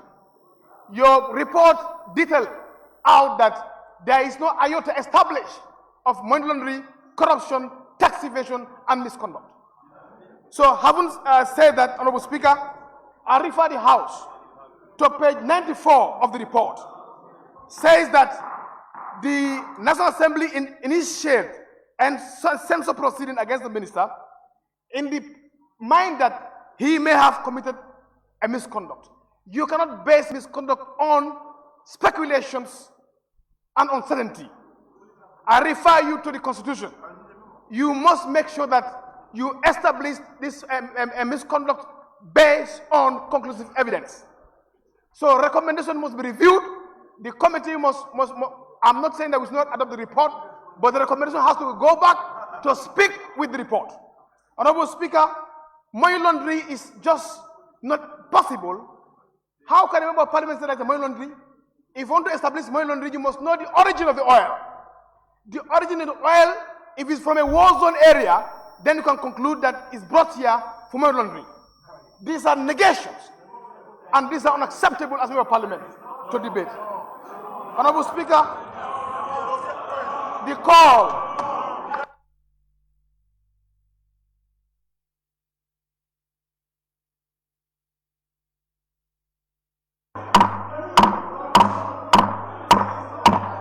Order, honorable members, order, please.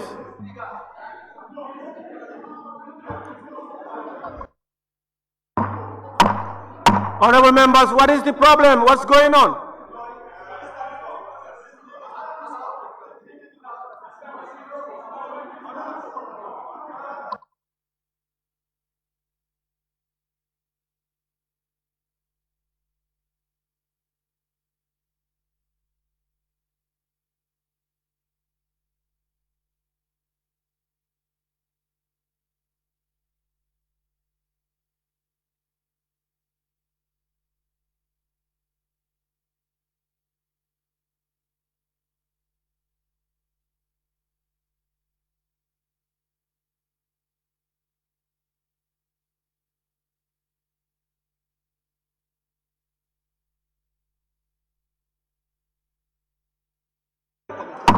Honorable members, order please. Member for Lower Salum. Lower Salum, Upper Salum. Nominated member Kebalang Fofana. Member for Lower Salum. You cannot behave like that, my friend. You are in a Bantaba in Nyanija. Senate. Honorable members, order.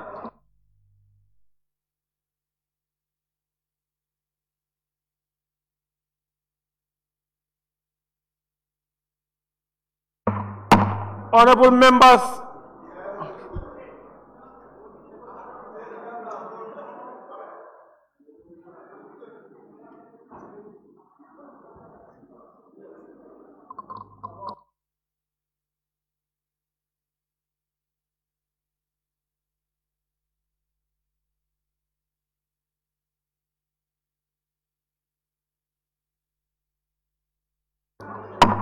honorable members for Serekunda West, Lower Salum, Olyundum.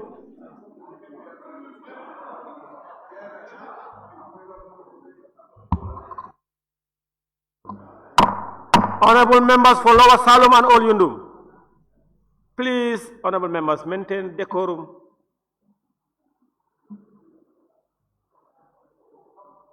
Let's allow members express themselves and, of course, their opinions. It's democracy. You agree to disagree, but make sure it's civilized. Allow people to contribute. And then at the end of the day, it's the assembly that will decide. You can't behave like if you are in a Bantaba in Nyanja. Majority Leader, can you please continue?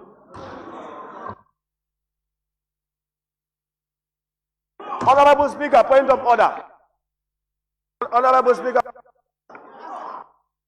Honorable members, honorable members, honorable members, honorable members, honorable members, please maintain decorum. People are time automatically. Look at the screen. Honorable members, look at the screen. We are not going to give additional time into anyone. Look at the screen. Maintain order. Stop what you are doing. Honorable members, stop what you are doing.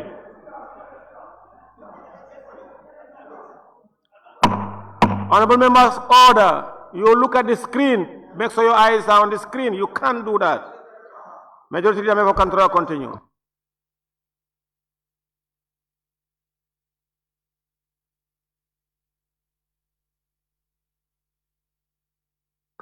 Honorable Speaker,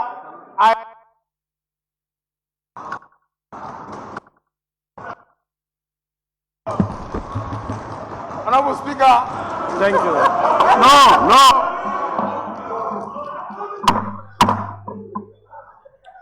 I don't know what honorable members for Lower Salum and Upper Salum. What's the problem?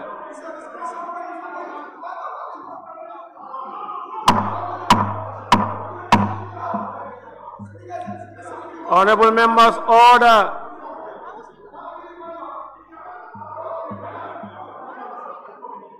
Honorable members, order.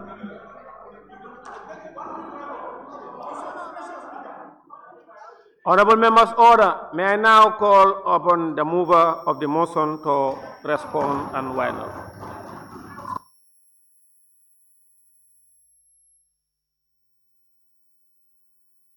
Honorable Speaker, let me in the first place express my disappointment. Let me seek this opportunity, even though not my wish, to express my disappointment to a comment that characterized this committee and its work to be witch hunting. I am totally disappointed on that. Can I explain, Honorable Speaker? When this task was given to this committee and we started our work, in the normal parliamentary committee meetings or oversight, as a co-chair, I consider that this is going to be an exemplary task given to the committee. We must design a model that should be able to guide us. And I told my committee members, instead of all members asking questions here and there, we must have a lead questioner. Initially, it was proposed for lead counsel, but we consider maybe the lead counsel, somebody outside committees, may not have the authority to be questioning. We argue and debated, but later we resolved. If we could not have a lead counsel, let's have a lead questioner. And technically, looking at backgrounds, we identified the Honorable Fofana nominated member to be the lead questioner. If any day he is not available, somebody will come in, usually Honorable Mbo. And everybody could attest, those who were following the proceedings. These people and others who assisted did the task to their utmost best with honesty and sincerity to produce the evidences from the testimonies, and the rest were assisted by technicians who are legally minded to make the report and the recommendations. If one concluded that this work is witch hunting, I am disappointed. If you don't understand anything, find out, the committee will explain. To say that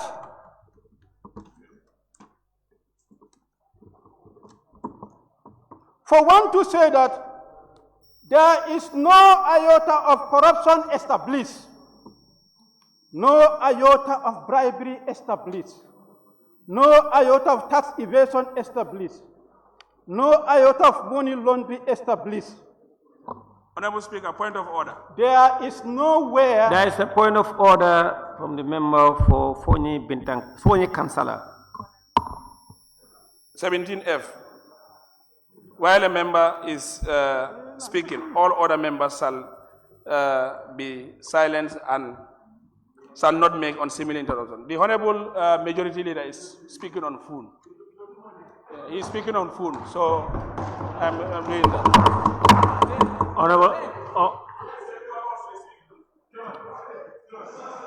Honorable members, order. Majority Leader and Honorable member, you see, you yourself you are out of order. You raise your point of order, and the member for Upper Salom is disrupting, and he is communicating as if you are in Salom and Councillor. No, you cannot do that. No, you are rising to a point of order for people to maintain decorum. After submitting your point of order, and you are disrupting the parliament. How can you do that? You cannot come. If you seek equity, you must come with a clean hand. Order, honorable members. Minority Leader, can you put off your mic, please? Honorable members, please take your seat. I am in agreement with your point of order, but my problem is you roast a point of order, drawing attention so that there can be decorum, and you are allowing the member for Upper Salom to engage in you. Honorable members, he's right. Please, let's maintain decorum. Look at Upper Salom, Lower Salom, Nyanija there. Look at Nyanija. Nyanija, no matter member Kebalang Fovana, and no matter member Dabo.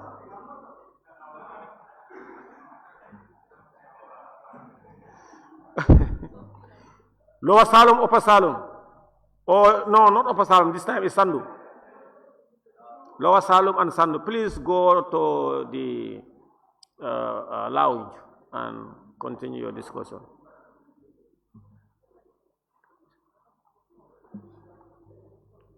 Honorable members, thank you, honorable member, for that. Thank you very much, honorable members. Let's maintain complete decorum. The move of the motion.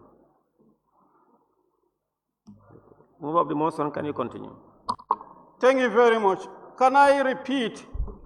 I think this part is completely misleading the Assembly and the general public. That the report concludes that there is no iota of corruption established, no iota of bribery established, no iota of tax evasion established, no iota of money laundering established. Observation. There is nowhere in the report that says that. Can we refer ourselves to the report? Observation. Can we refer ourselves to the report? Page 92. The Joint Committee concluded, having conducted an exhaustive inquiry pursuant its mandate findings, that the matter under investigation, that is allegations of bribery, money laundering, and tax evasion by Apogee FZC, Creed Energy Limited, and Ultimate Base Logistics on the sale of the products worth of 36,953.614 metric tons, valued at 30 million, could not be established. By the said companies, 3 of them, specifically, we could not establish around bribery, tax evasion, and money laundering. Corruption is totally out of it. And these 3 issues are limited to only these 3 institutions, but not generally on the findings. And this is what people should understand. Specifically on these 3 institutions or companies, if we cannot reach out to them, they could not be available to attest or testify there. And he said that they don't even have their physical office here, no address. I mean, effort to get them through online. Physically, we could not. Through online, we could not. How can we obtain evidence from them? How can we conclude that they are found wanting or they are charged for those allegations? But look at the motion. Let's go to the motion.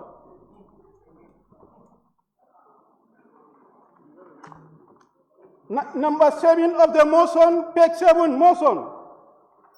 Honorable Speaker, following bribery question relating to the matter of some petroleum products in the Gambia, guided by Section 109, subsection 2A and B of the Constitution of the Republic of the Gambia, I rise to move a motion requesting for this August Assembly to establish a parliamentary inquiry into the vessel that anchor in the Gambia with a total of 36,956.4 metric tons of the petroleum products.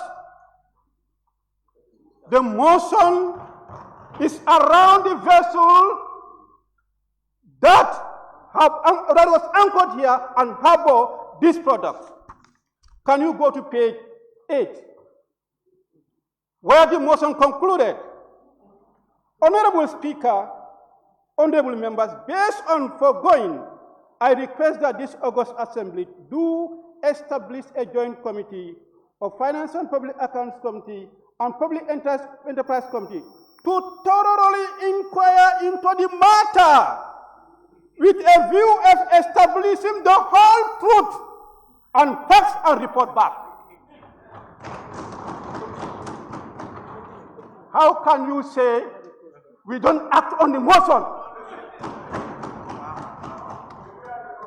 The facts and the whole matter. We are not limiting ourselves on only allegations about around those companies, but the matter in generality. And we were able to unearth maladministration, mismanagement, and suspected corruption. We could not establish, but we suspect that there could be or there might be corrupt practice. If we are not that competent body to establish that, because we don't have the technical know-how, we don't have the skills, we don't have the machinery to do that, but there is a competent institution, the police, that are ably armed to unearth that. We refer the matter to the police to investigate. Why? How can one say that is witch hunting? Maybe you are not okay with the report, or somebody misinformed you. Maybe listen. Maybe social media, the newspaper or social media misinformed because they misquoted the committee. And this is the clarification I am making. Please, let's understand that. And then to say further that recommendation which does not tally with their findings. If you read our recommendations and go back to the various findings, you can see that our findings emanated from the testimonies. And our recommendations also emerge from the findings. Prove me anywhere in the recommendation that does not tally with the findings vis-a-vis these testimonies. Prove me wrong. And if you do, if you can, no, please, no, please.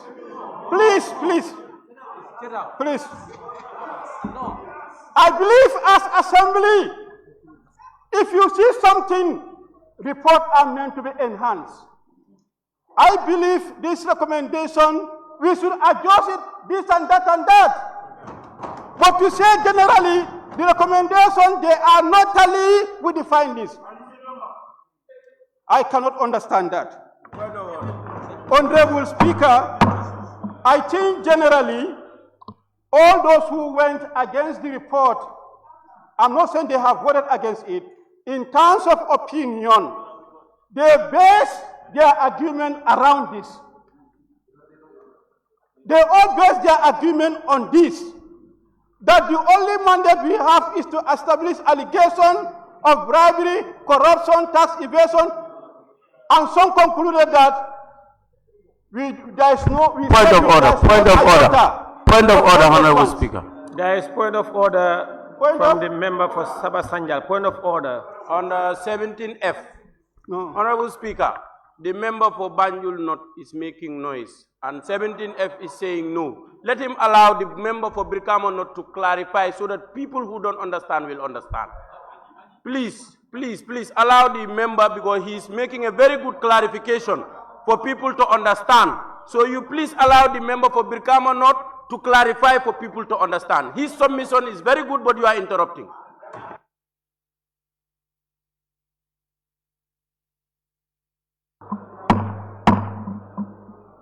Honorable members,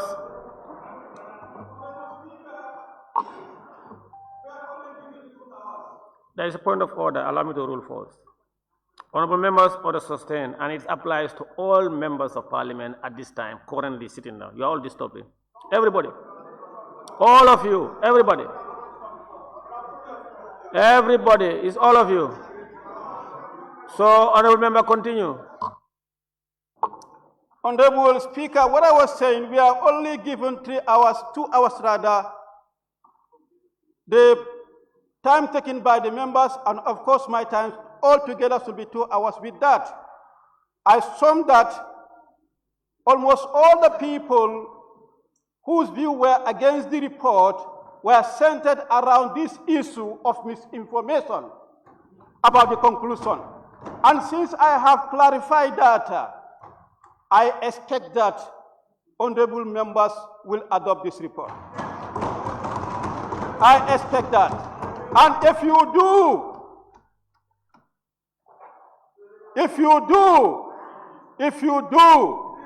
you are going to live in the history book of this country. Observation. Observation. Please, it has never happened. Observation, I have please. been in... When you are done, I want to observation. When you are done, okay. Complete that sentence. Yes. Observation, please. When he is done with that. Thank you, Honorable Chair.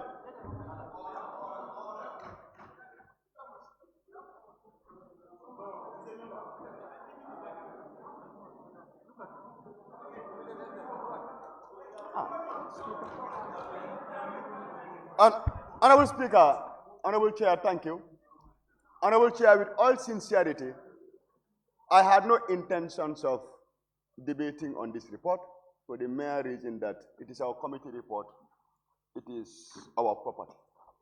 The main reason I'm observing is to lay emphasis on the clarification that you've done.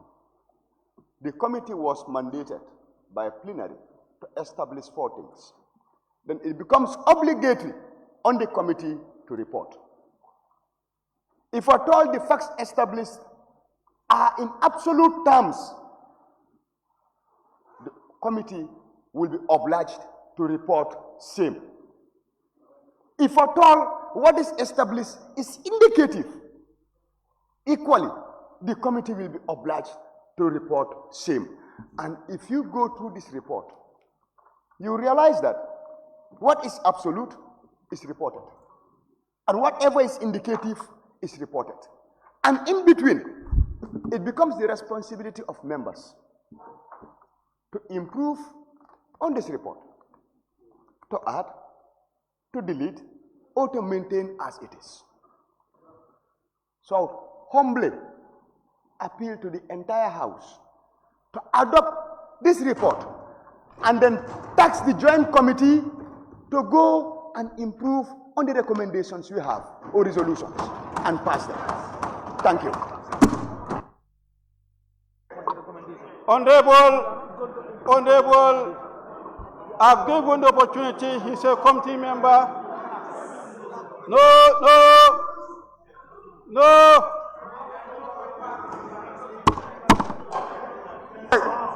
Chair, can I observe? Can you, let me continue. Let me continue. No, let me continue. Honorable, can they allow me to continue? Can they allow me to, Honorable Majority Leader?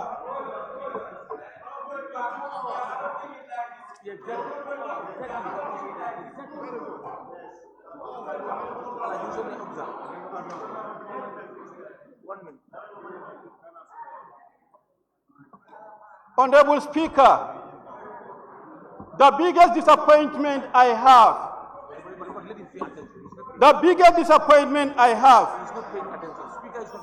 Order. I will second as the speaker. He is busy. Speaker, they are waiting for you.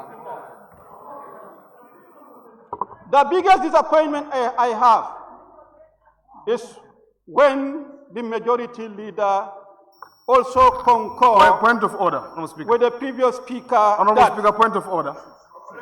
There is point of order. Honorable Speaker, I'm raising order 29. No member shall impute improper motive to another member. For someone expressing his view cannot be seen as disappointment. So we do that.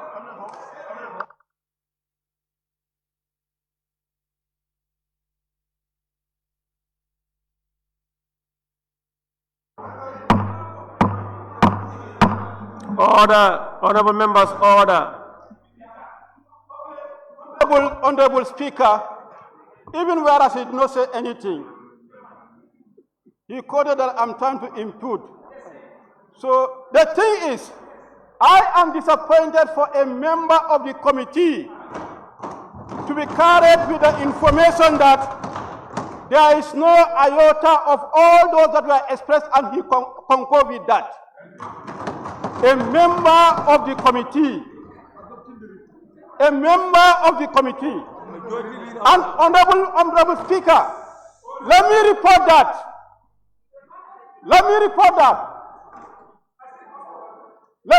that.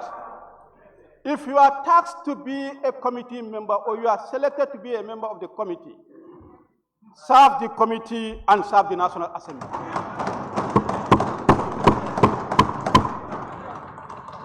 But don't do it the way people will see you participate on committee business on interest.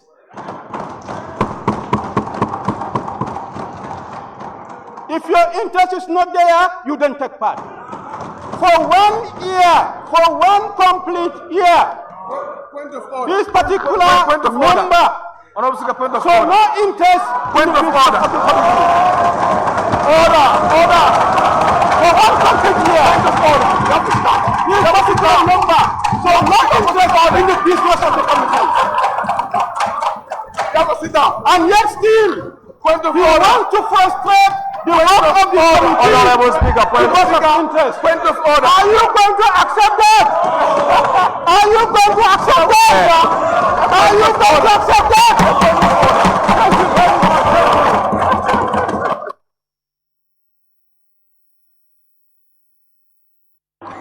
Observation. Very good.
Honorable members, order.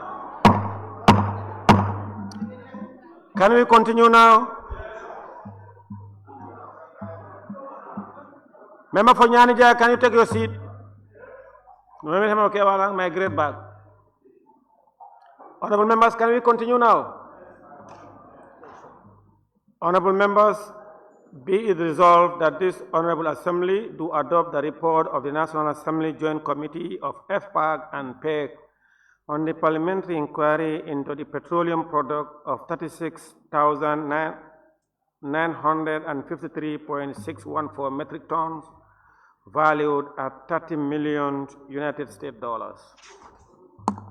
Those in favor, please say aye. Honorable Speaker, observation, please. We have agreed that we are going to improve. We are going to improve. Majority Leader.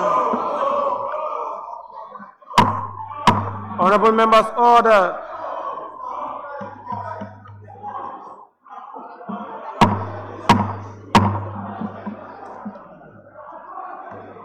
Honorable members, order.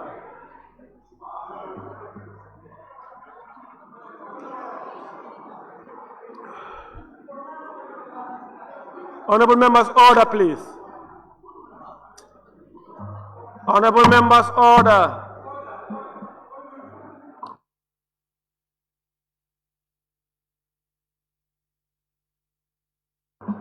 Honorable members, Majority Leader and Member for Kantora, please don't do that again. Honorable Majority Leader and Member for Kantora. Point of order, Honorable Speaker. Majority Leader, Honorable Speaker, Majority Leader point and of Member order. for Kantora, please don't do that again. Honorable Speaker, point of order. There is a point of order from the member for Fonyi Bentankara. Honorable Speaker, I rise on point of order 21. 21F. 21E and F. Any member who persistently, willfully refuses to control with the standing order, persistently or willfully regard the authority of the Speaker, other than to the withdraw from the chambers or committee during the reign of the day sitting. I am telling you that the Honorable Majority Leader and Member for Tunkara is regarding your authority, and we ask him to withdraw from the chambers immediately.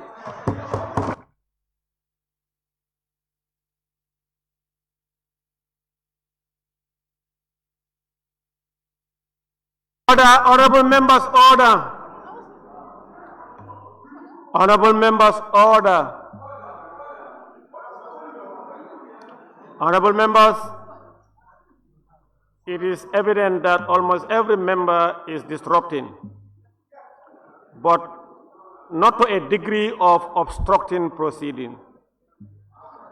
Please, let's maintain decorum. Majority Leader, Member for Central Badibu, please maintain, and Member for Same, maintain decorum. Honorable members, Majority Leader and Deputy Majority Leader, again. the Speaker is talking to you. I will repeat the question again, honorable members. Honorable members, please order. Honorable members, order. I will repeat the question. I want you people, and Majority Leader, please don't do that again.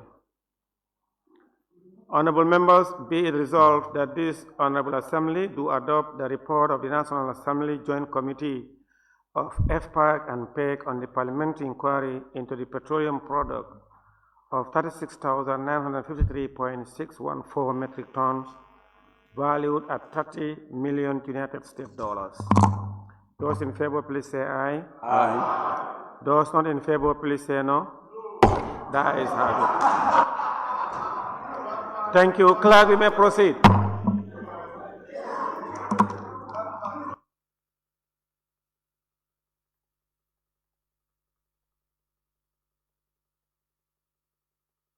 Clerk, we may proceed. Speaker, there is a division. Honorable Speaker, clarification. Honorable Speaker. And reports. Report of the Select Committee on Education, Honorable Speaker. and Training. Clarification. If we pass the point, we cannot come back. It's with regards to the report. Please. Please. Honorable Member. Honorable Speaker. Order. order. Nominated member Kebala, you know what you're doing is not, you are out of order. No, you didn't hear me out. No, it's on the process. We have to guide Parliament. So if you don't hear me out, you cannot rule. No, don't say that. No, honorable members order. No, honorable nominated member Kebala Fofana, you are out of order. You know permissible interruption. And in this instance, we voted on that and the clerk is on floor. Permissible interruption, either point of order, that one is automatic. The rest, you know why. Okay, Honorable Speaker, I'm sorry for interrupting. No, don't put your mic on, honorable member. Clerk, let's proceed. No. Laying of papers and reports. Report of the Select Committee on Education, ICT and Training on the Cybercrime Bill 2023 by the Honorable Chairperson of the committee. Chair.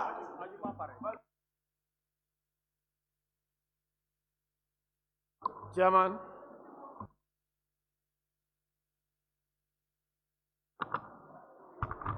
Thank you very much. Thank you very much, Honorable Speaker.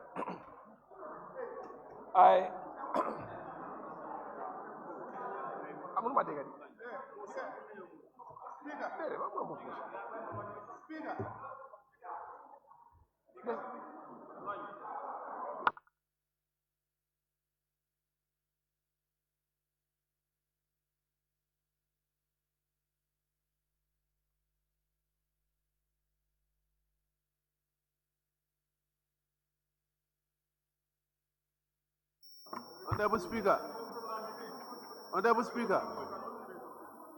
Honorable Speaker, motion. But a member for Upper Salem, why are you giving out your people the floor? I don't have the power to do so. I don't give anybody anything. But I gave you the floor. No, but they're calling your attention. No, I gave you the floor and you I started. understand, but you are talking. That's why I'm waiting for you to finish. Please continue. But members are calling your attention. Honorable Speaker, motion. Can we hear that motion? 53K. What is your motion? Yeah, I want to suggest we have a break for lunch, then come back. It's after 3. It's after 3 o'clock now. Oh, yes, honorable members, what we wanted to do is, after this report, we have 5 more reports. So we wanted to finish this report and break. Because to gather us together after break, it takes a lot of time. I know most of the members have prayed. No, even the one from Joshua, they don't pray, those one, but they have prayed. So, Chair, continue after this weekend break. Chair, go ahead. Okay. Thank you, Honorable Speaker. I rise to table before this August Assembly the report of the Select Committee on Education, Training, and ICT for consideration and adoption by plenary. The report pertains to the scrutiny of the Cybercrime Bill 2024. Honorable members, majority come. Honorable members, please take your seat, please. I told you we have 5 more reports. Let's deal with this and then go. But if members want to go, we can break. You want us to break? I want to suggest. All right, we'll break for how many? Minority, deputy minority? 4. What's the time now? So minority does mean 1 hour. 4 o'clock. The house is suspended till 4 o'clock.